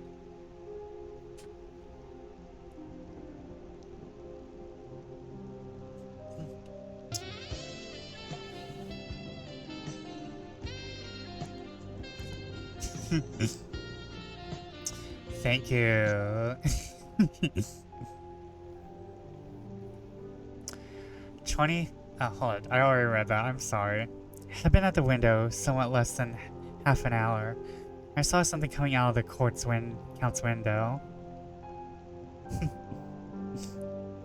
I drew back and watched carefully, and saw the whole man emerge. It was a new shock to me to find that he had on the suit of clothes which I had worn whilst traveling here, and slung over his shoulder the terrible bag which I'd seen the women take away. There could be no doubt as to Quest, and in my garb too, as then is his new scheme of evil, that he will allow others to see me, as they think, so that he may both leave evidence that I have been seen in some towns or villages posting my own letters, that any wickedness which he may do shall by the local people be attributed to me. Makes me rage to think that this can go on. Whilst I am shut up here, a available prisoner, without the protection of law that which is even a criminal's right and consolation.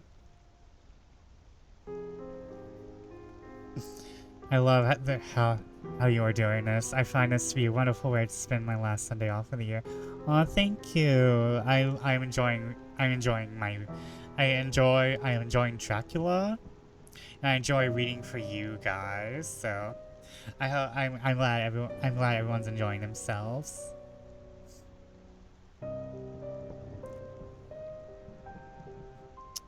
Because this is quite a very delicious book, even if most of this has just been Jonathan recounting the horrors.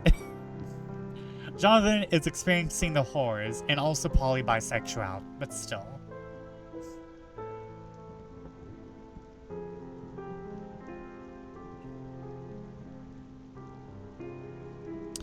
I thought I would watch for the Count's return, and for a long time sat doggedly at the window.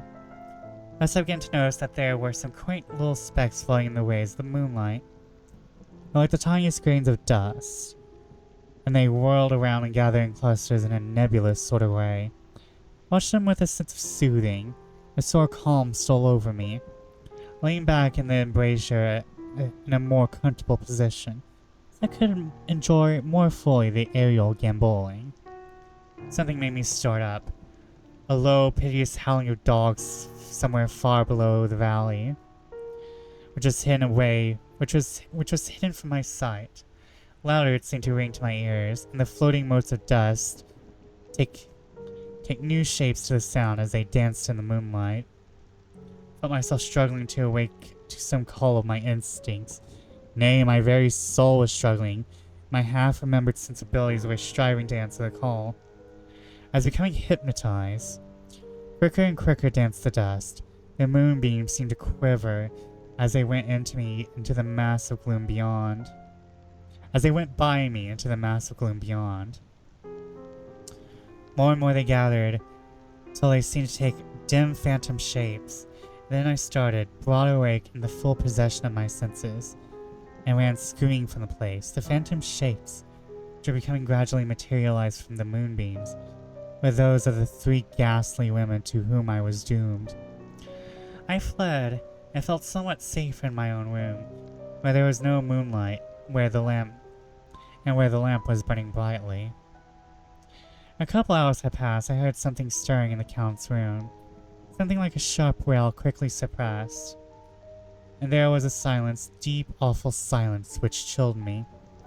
The being heart, I tried the door, but I was locked in my prison, and could do nothing. I sat down and simply cried. As I sat, I heard a sound in the courtyard without, the agonized cry of a woman. I rushed to the window, and throwing it up, peered out beyond the bars. There indeed was a woman with disheveled hair, holding her hands over her heart as one distressed with running.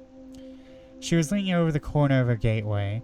When she saw my face at the window, she threw herself forward and shouted in a voice laden with menace, "Monster, give me my child!"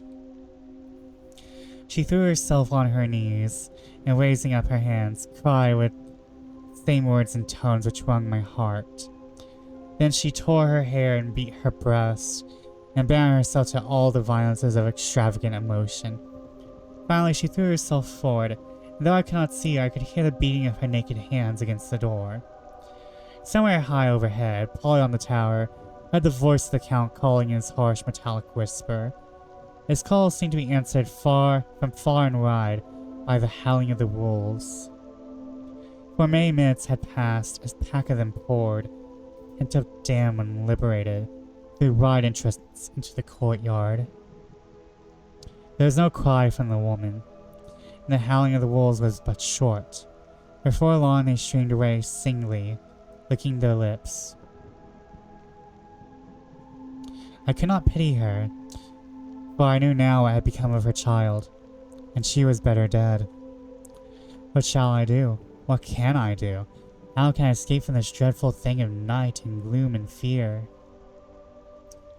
June 25th, morning.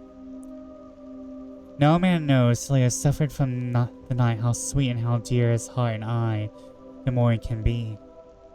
When the sun grew so high this morning, it struck the top of the great gateway opposite my window. The high spot which it touched seemed to me as if it dove from the arc which had lighted there. My fear fell from me as if it had a vaporous garment which dissolved in the warmth. I must take action of some sort whilst the courage of the day is upon me.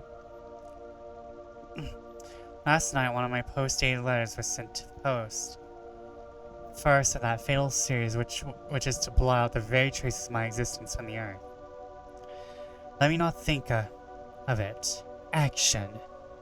It has always been at nighttime that I have been molested or threatened, and in some way in danger or fear. I have not yet seen the Count in the daylight. Can it be that he sleeps when others wake, that he may be awake whilst they sleep? I could only get into his room. There is no possible way. Door is always locked, no way for me. Yes, there is a way if one dares take it, where his body is gone. Why may not another body go? I've seen him myself crawl from his window.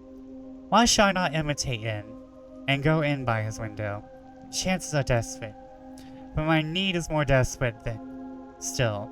I shall risk it. At worst, it can only be death. A man's death is in our calves. The dreaded hereafter may still be open to me. God help me in my task. Goodbye, Mina. If I fail, goodbye. My faithful friend and second father, goodbye. All, and last of all, Mina. Never mind, he is also of low intelligence. Oh wait, hold on, he survived. Hold up, he lived? Same day, later. I have made the effort, and God helping me, have come safely back to this room. I've put down every detail in order. I went whilst my courage was fresh, straight to the window on the south side. At once got outside on the narrow ledge of the stone which runs around the building on this side. The stones are big and roughly cut, and the mortar has by process of time been washed away between them.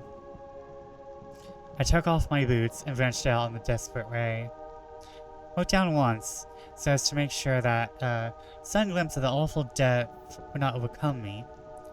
After that, kept my eyes away from it. I knew pretty well the direction and distance of the Count's window, made for as well as I could, having regard to the opportunities available. Did not feel dizzy. I suppose I was too excited.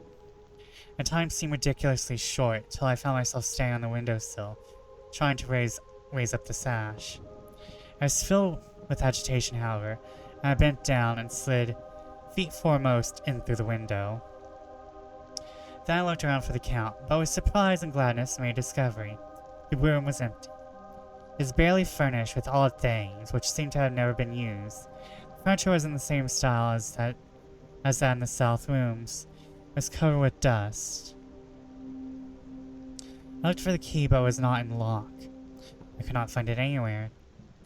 The only thing I found was a great heap of gold in one corner. Gold of all kinds. Roman, British, Australian, and Hungarian, and Greek, and Turkish money. Covered with a film of dust, as though it had lain long in the ground. None of it that I noticed was less than 300 years old. There were also chains and ornaments, some jeweled, but all of them old and stained.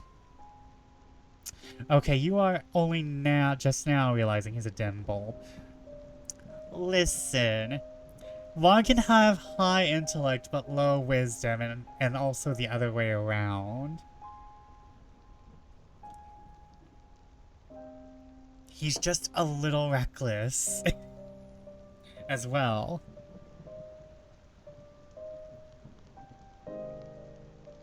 At one corner of the room was a heavy door. I tried it, for since I could not find the key of the room, key of the outer door, which was the main object of my search, I must make further examinations, or all my efforts would be in vain.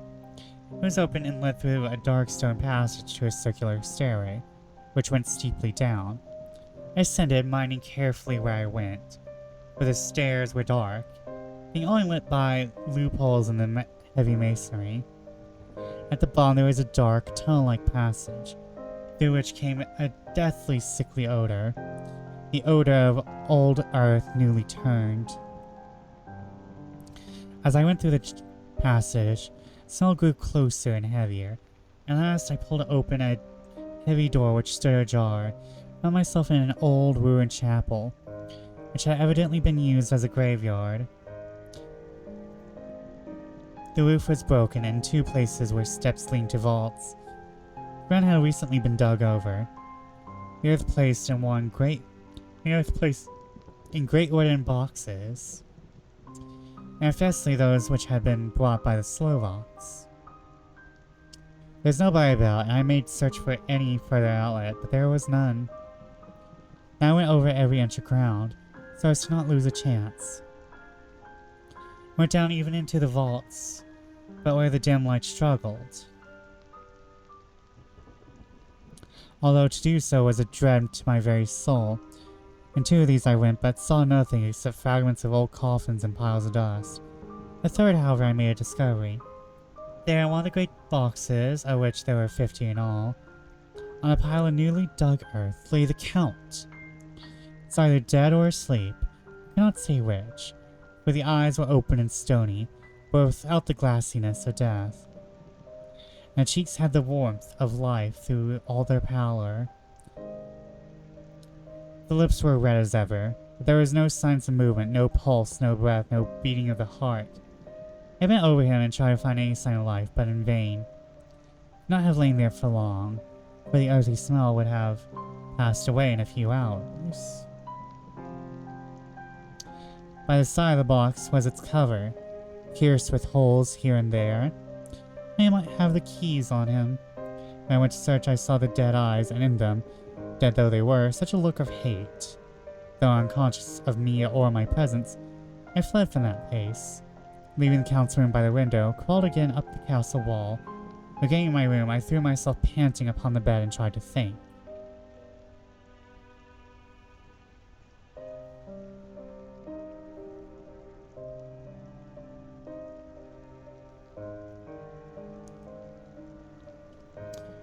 "29th of June.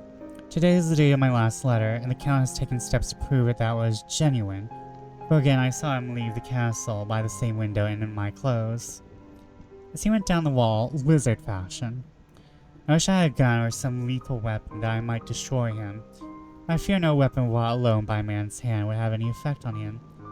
I dare not wait to see him return, for I feared to see those weird sisters. I came back to the library and read there till I fell asleep. I was wakened by the Count, who looked at me as grimly as a man can look, as he said, 'Tomorrow, my friend, we must part. You must return to your beautiful England, I to some work which may have such an end that we may never meet. For a letter home has been dispatched. Tomorrow I shall not be here, but all shall be ready for your journey.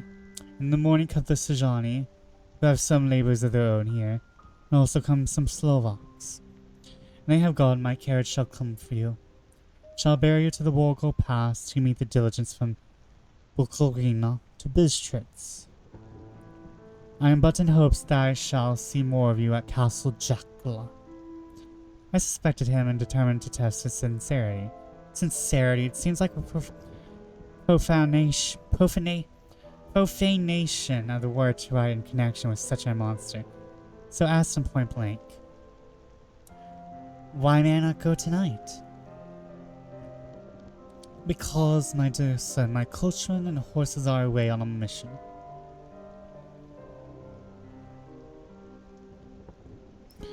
But I would walk with pleasure. I want to get away at once. He smiled. Such a soft, smooth, diabolical smile that I knew there was some trick behind his smoothness. He said, 'And your baggage?' 'I do not care about it. I can send for it some other time.' Count stood up and said with a sweet courtesy, which made me rub my eyes. It seemed so real. You English have a saying which is close to my heart, for its spirit which rules our boyars. Welcome, coming, speed departing guests. Come with me, my dear young friend. Not an hour shall you wait in my house against your will. Though sad I am at your going, that you so suddenly desire it. Come. With stately gravity, he, with the lamp, preceded me down the stairs and along the hall. Suddenly he stopped. Hark! Close at hand came the howling of many wolves. It was almost as if the sound sprang at the rising of his hand, just as the music of a great orchestra seemed to leap under the baton of the conductor. After a pause of a moment, he proceeded in a stately way to the door, drew back the ponderous bolts, unhooked the heavy chains, began to draw it open. To my intense astonishment, I saw that it was unlocked. Suspiciously, I looked all around, but could not see no key of any kind. As the door began to open, howling of many wolves grew louder and angrier. Their red jaws with clamping teeth and their blunt clawed feet as they leaped came in through the opening door. I knew then that to struggle at the moment against the Count was useless. With such allies as these at his command, I could do nothing. The door continued to slowly open. Only the Count's body stood in the gap. Suddenly it struck me that this might be the moment and means of my doom. I was to be given to the wolves, at my own instigation. There's a diabolical wickedness in the idea great enough for the Count. As a last chance, I cried out, "Shut the door, I shall wait till morning," and covered my face with my hands, tied my tears of bitter disappointment. With one sweep of his powerful arm, the Count drew the door shut, and the great bolts clanged and echoed through the hall as they shot back into their places. In silence, we returned to the library, which in a moment or two I went to my own room. The last I saw of Count Dracula was his kissing his hand to me, with a red light of triumph in his eyes, the smile that Judas in hell might be proud of. When I was in my room about to lie down, I thought I heard a whispering at my door. I went to it softly and listened. Unless my ears deceived me, I heard the voice of the Count. "Back! Back to your place. Your time has not yet come. Wait, have patience. Tonight is mine, tomorrow night is yours." There was a low, sweet ripple of laughter, and in a rage I threw open the door and saw without the three terrible women, licking their lips. As I appeared, they all joined in a horrible laugh and ran away. I came back to my room and threw myself on my knees. Is it then so near the end? Tomorrow, tomorrow, Lord help me, and those whom I am dear.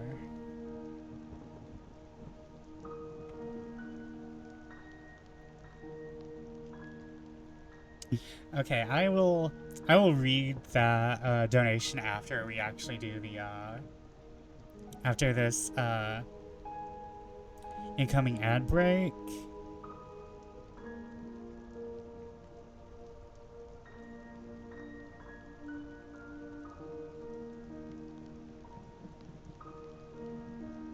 Because I just figured, I'm going to go get water.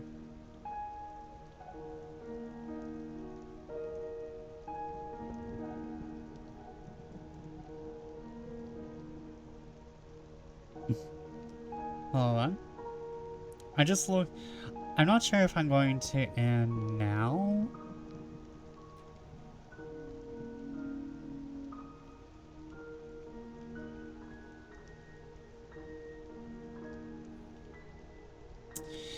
Maybe I don't want to be like, I should end now.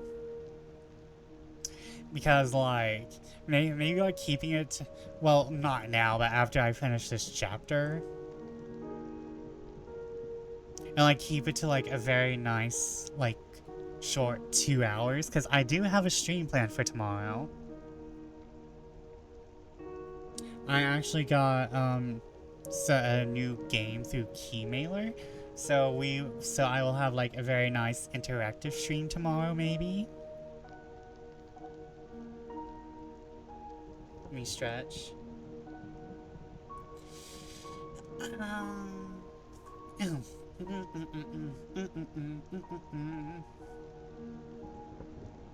Okay, I'm gonna let that run and I'll go get some water. I'll be right back.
Back and badder than ever.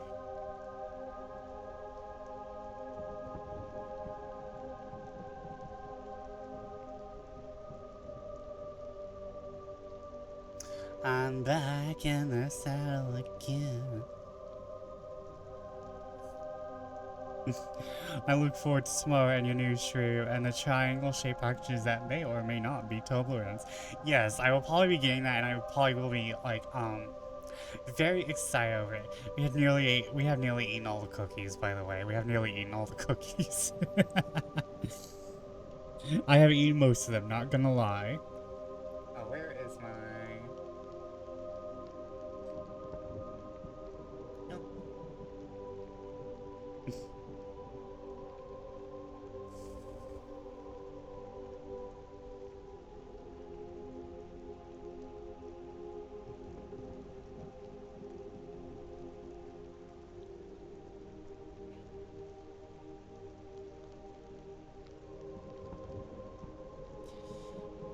Okay, since we're on like the last... Okay.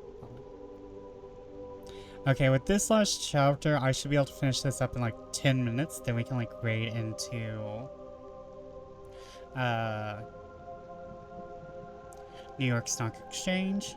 But also, let me go ahead and read off that Ko-Fi.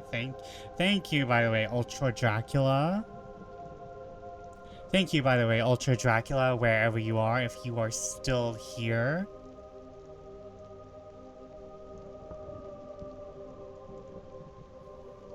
You can talk about that jabroni, regular Dracula, but you cannot hope to defeat Ultra Dracula. I shall rule over Greco-Romania for everyone.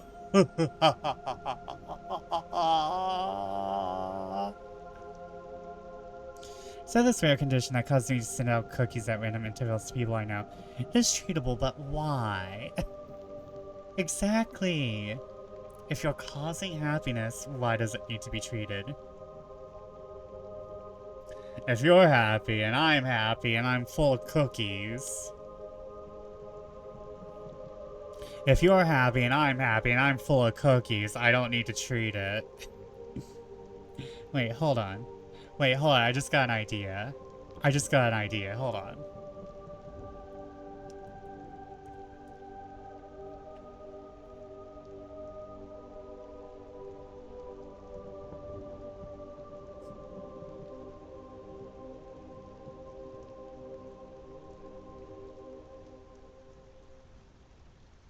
Okay, I cannot immediately do the idea.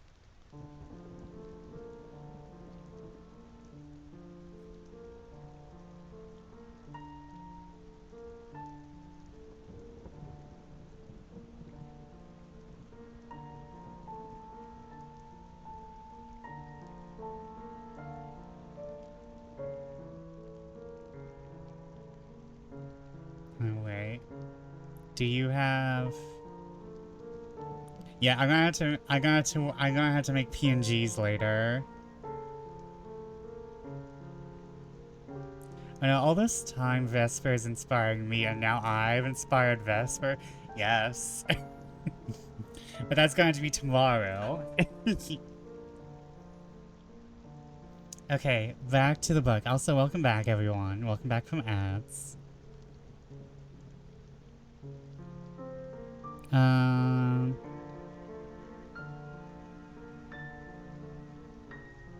June 30th, morning.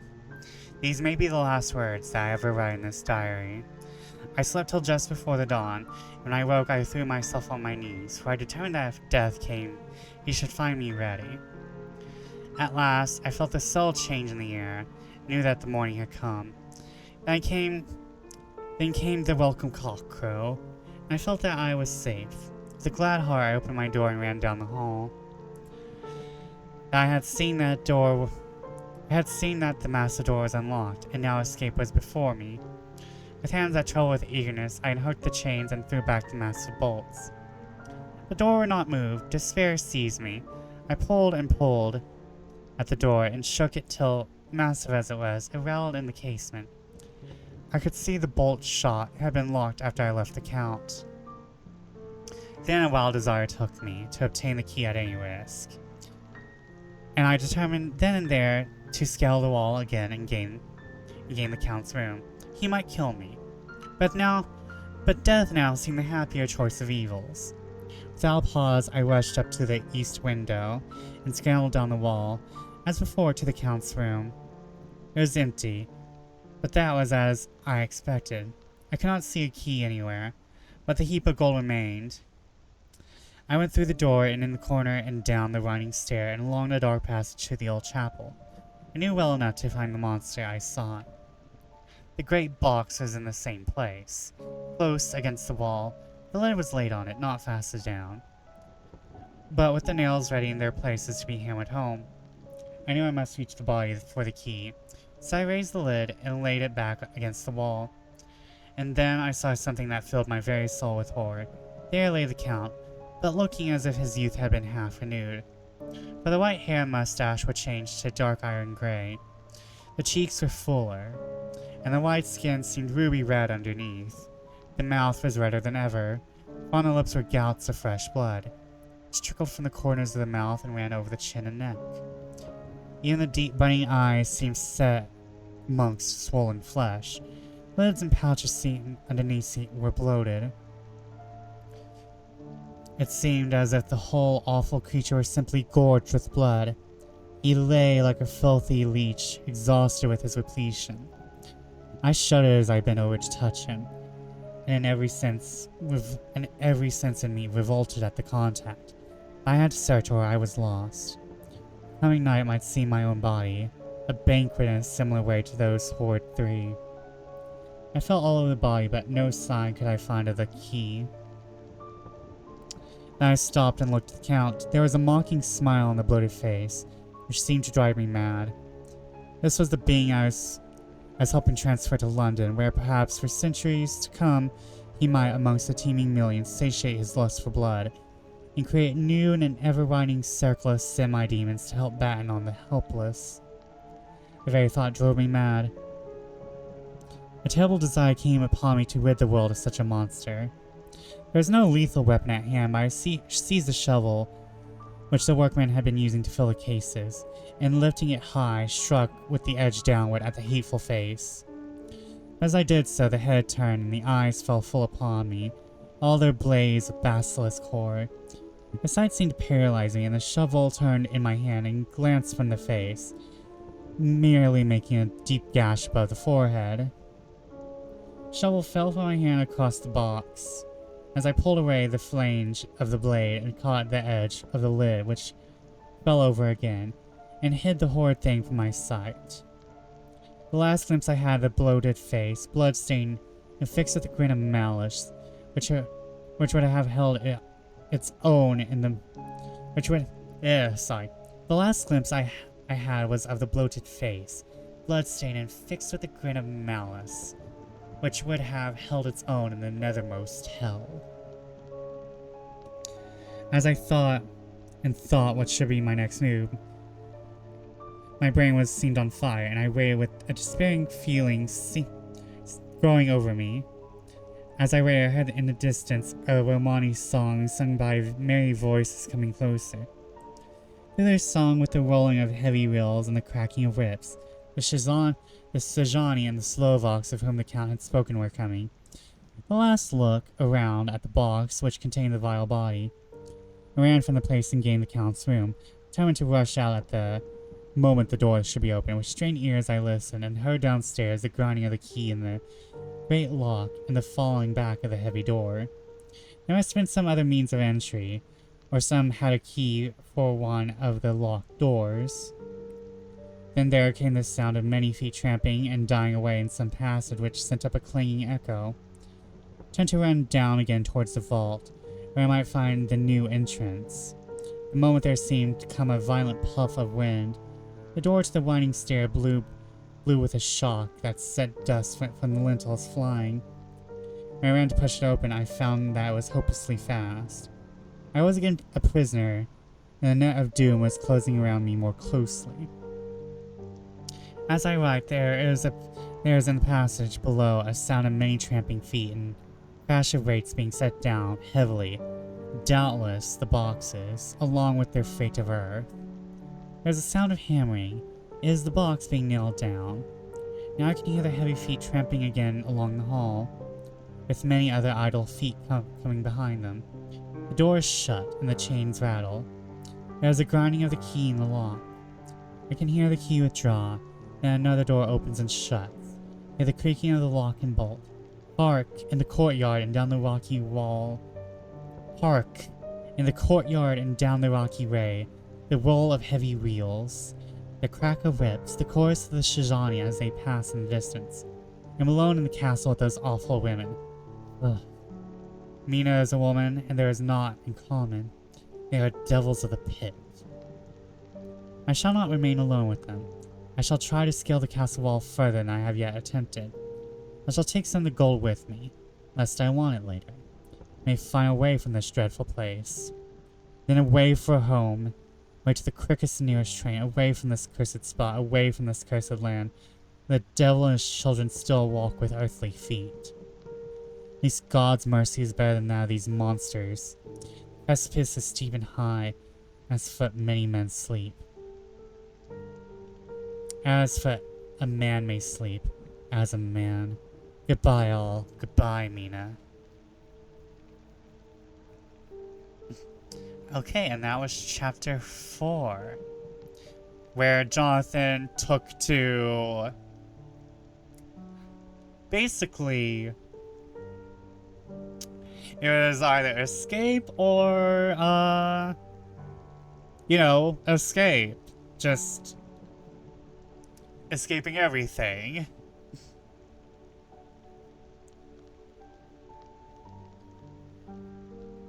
From what we can gather, though,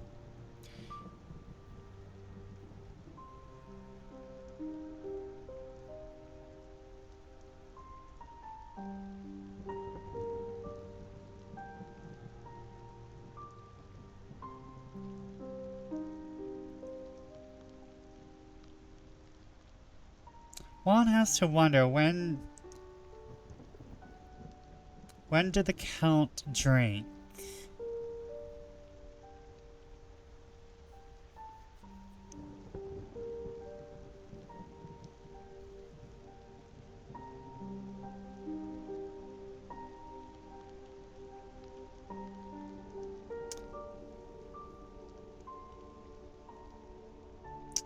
Or it must have been just sleeping in the soil of his homeland.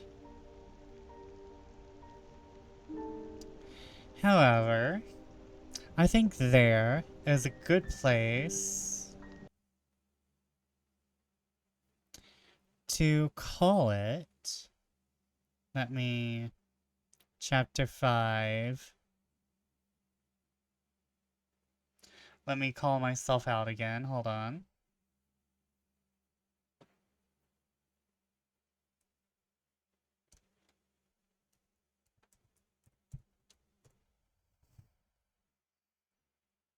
I hope everyone had fun. I'm enjoying reading.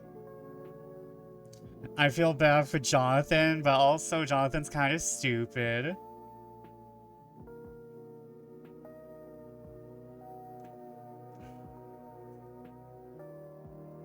I'm not sure if Dracula would have let him live if he was being nice, though. I'm gonna be real, I'm not sure if Dracula would have let him live if he followed the rules. Like, Dracula's hot, but he's still a villain. Dracula's hot, but he's still evil. You know, Dracula's hot, but he's still evil. I'm kind of curious for stupidity. There's only like one. Deport them to Luxport. Insane, I tried to vibing. It's okay, I'm glad that everyone is vibing. You know, sometimes it's good to just have a stream where you can vibe to. I would go on longer. He's still hot when he's lizard climbing up the wall.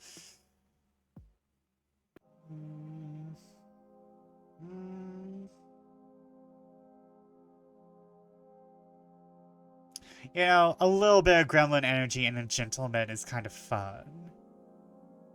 A little bit of gremlin energy in a gentleman is kind of fun.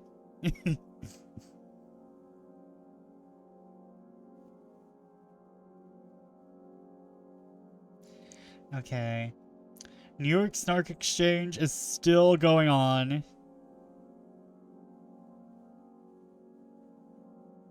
And they are playing Dead by Daylight. They have 40 minutes.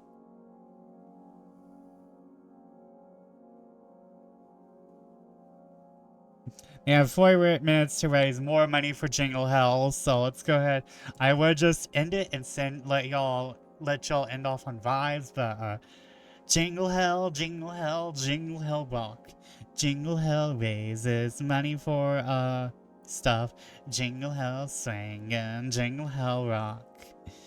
That's the Jingle Hell rock. So anyways, please go support New York Snark Exchange, who is raising money for charity. There's also one of the members of the New York Snark Exchange is doing a matching donation to a separate charity. So if you donate, you also are donating. You're also helping someone. You're also helping a secondary charity. So go and do that. What else? I will be back tomorrow with a special game. I think it is Japanese Stigmatized Property 2. And it is an anomaly finder game. What is it called? It's basically an anomaly finder. It's like the train game that we played a while back, Shinkansen Zero. I don't get to play many of these games, but I'm very glad. Yes, it's like observation duty. Basically, it's observation duty, but Japanese themed. But good night, good fortune. See you when I see you. Bye. Jingle Hell swing and Jingle Hell swung. That's the Jingle Bell rock. Jingle Hell swing and Jingle Bell bling. That's the Jingle Hell. That's the Jingle Hell rock.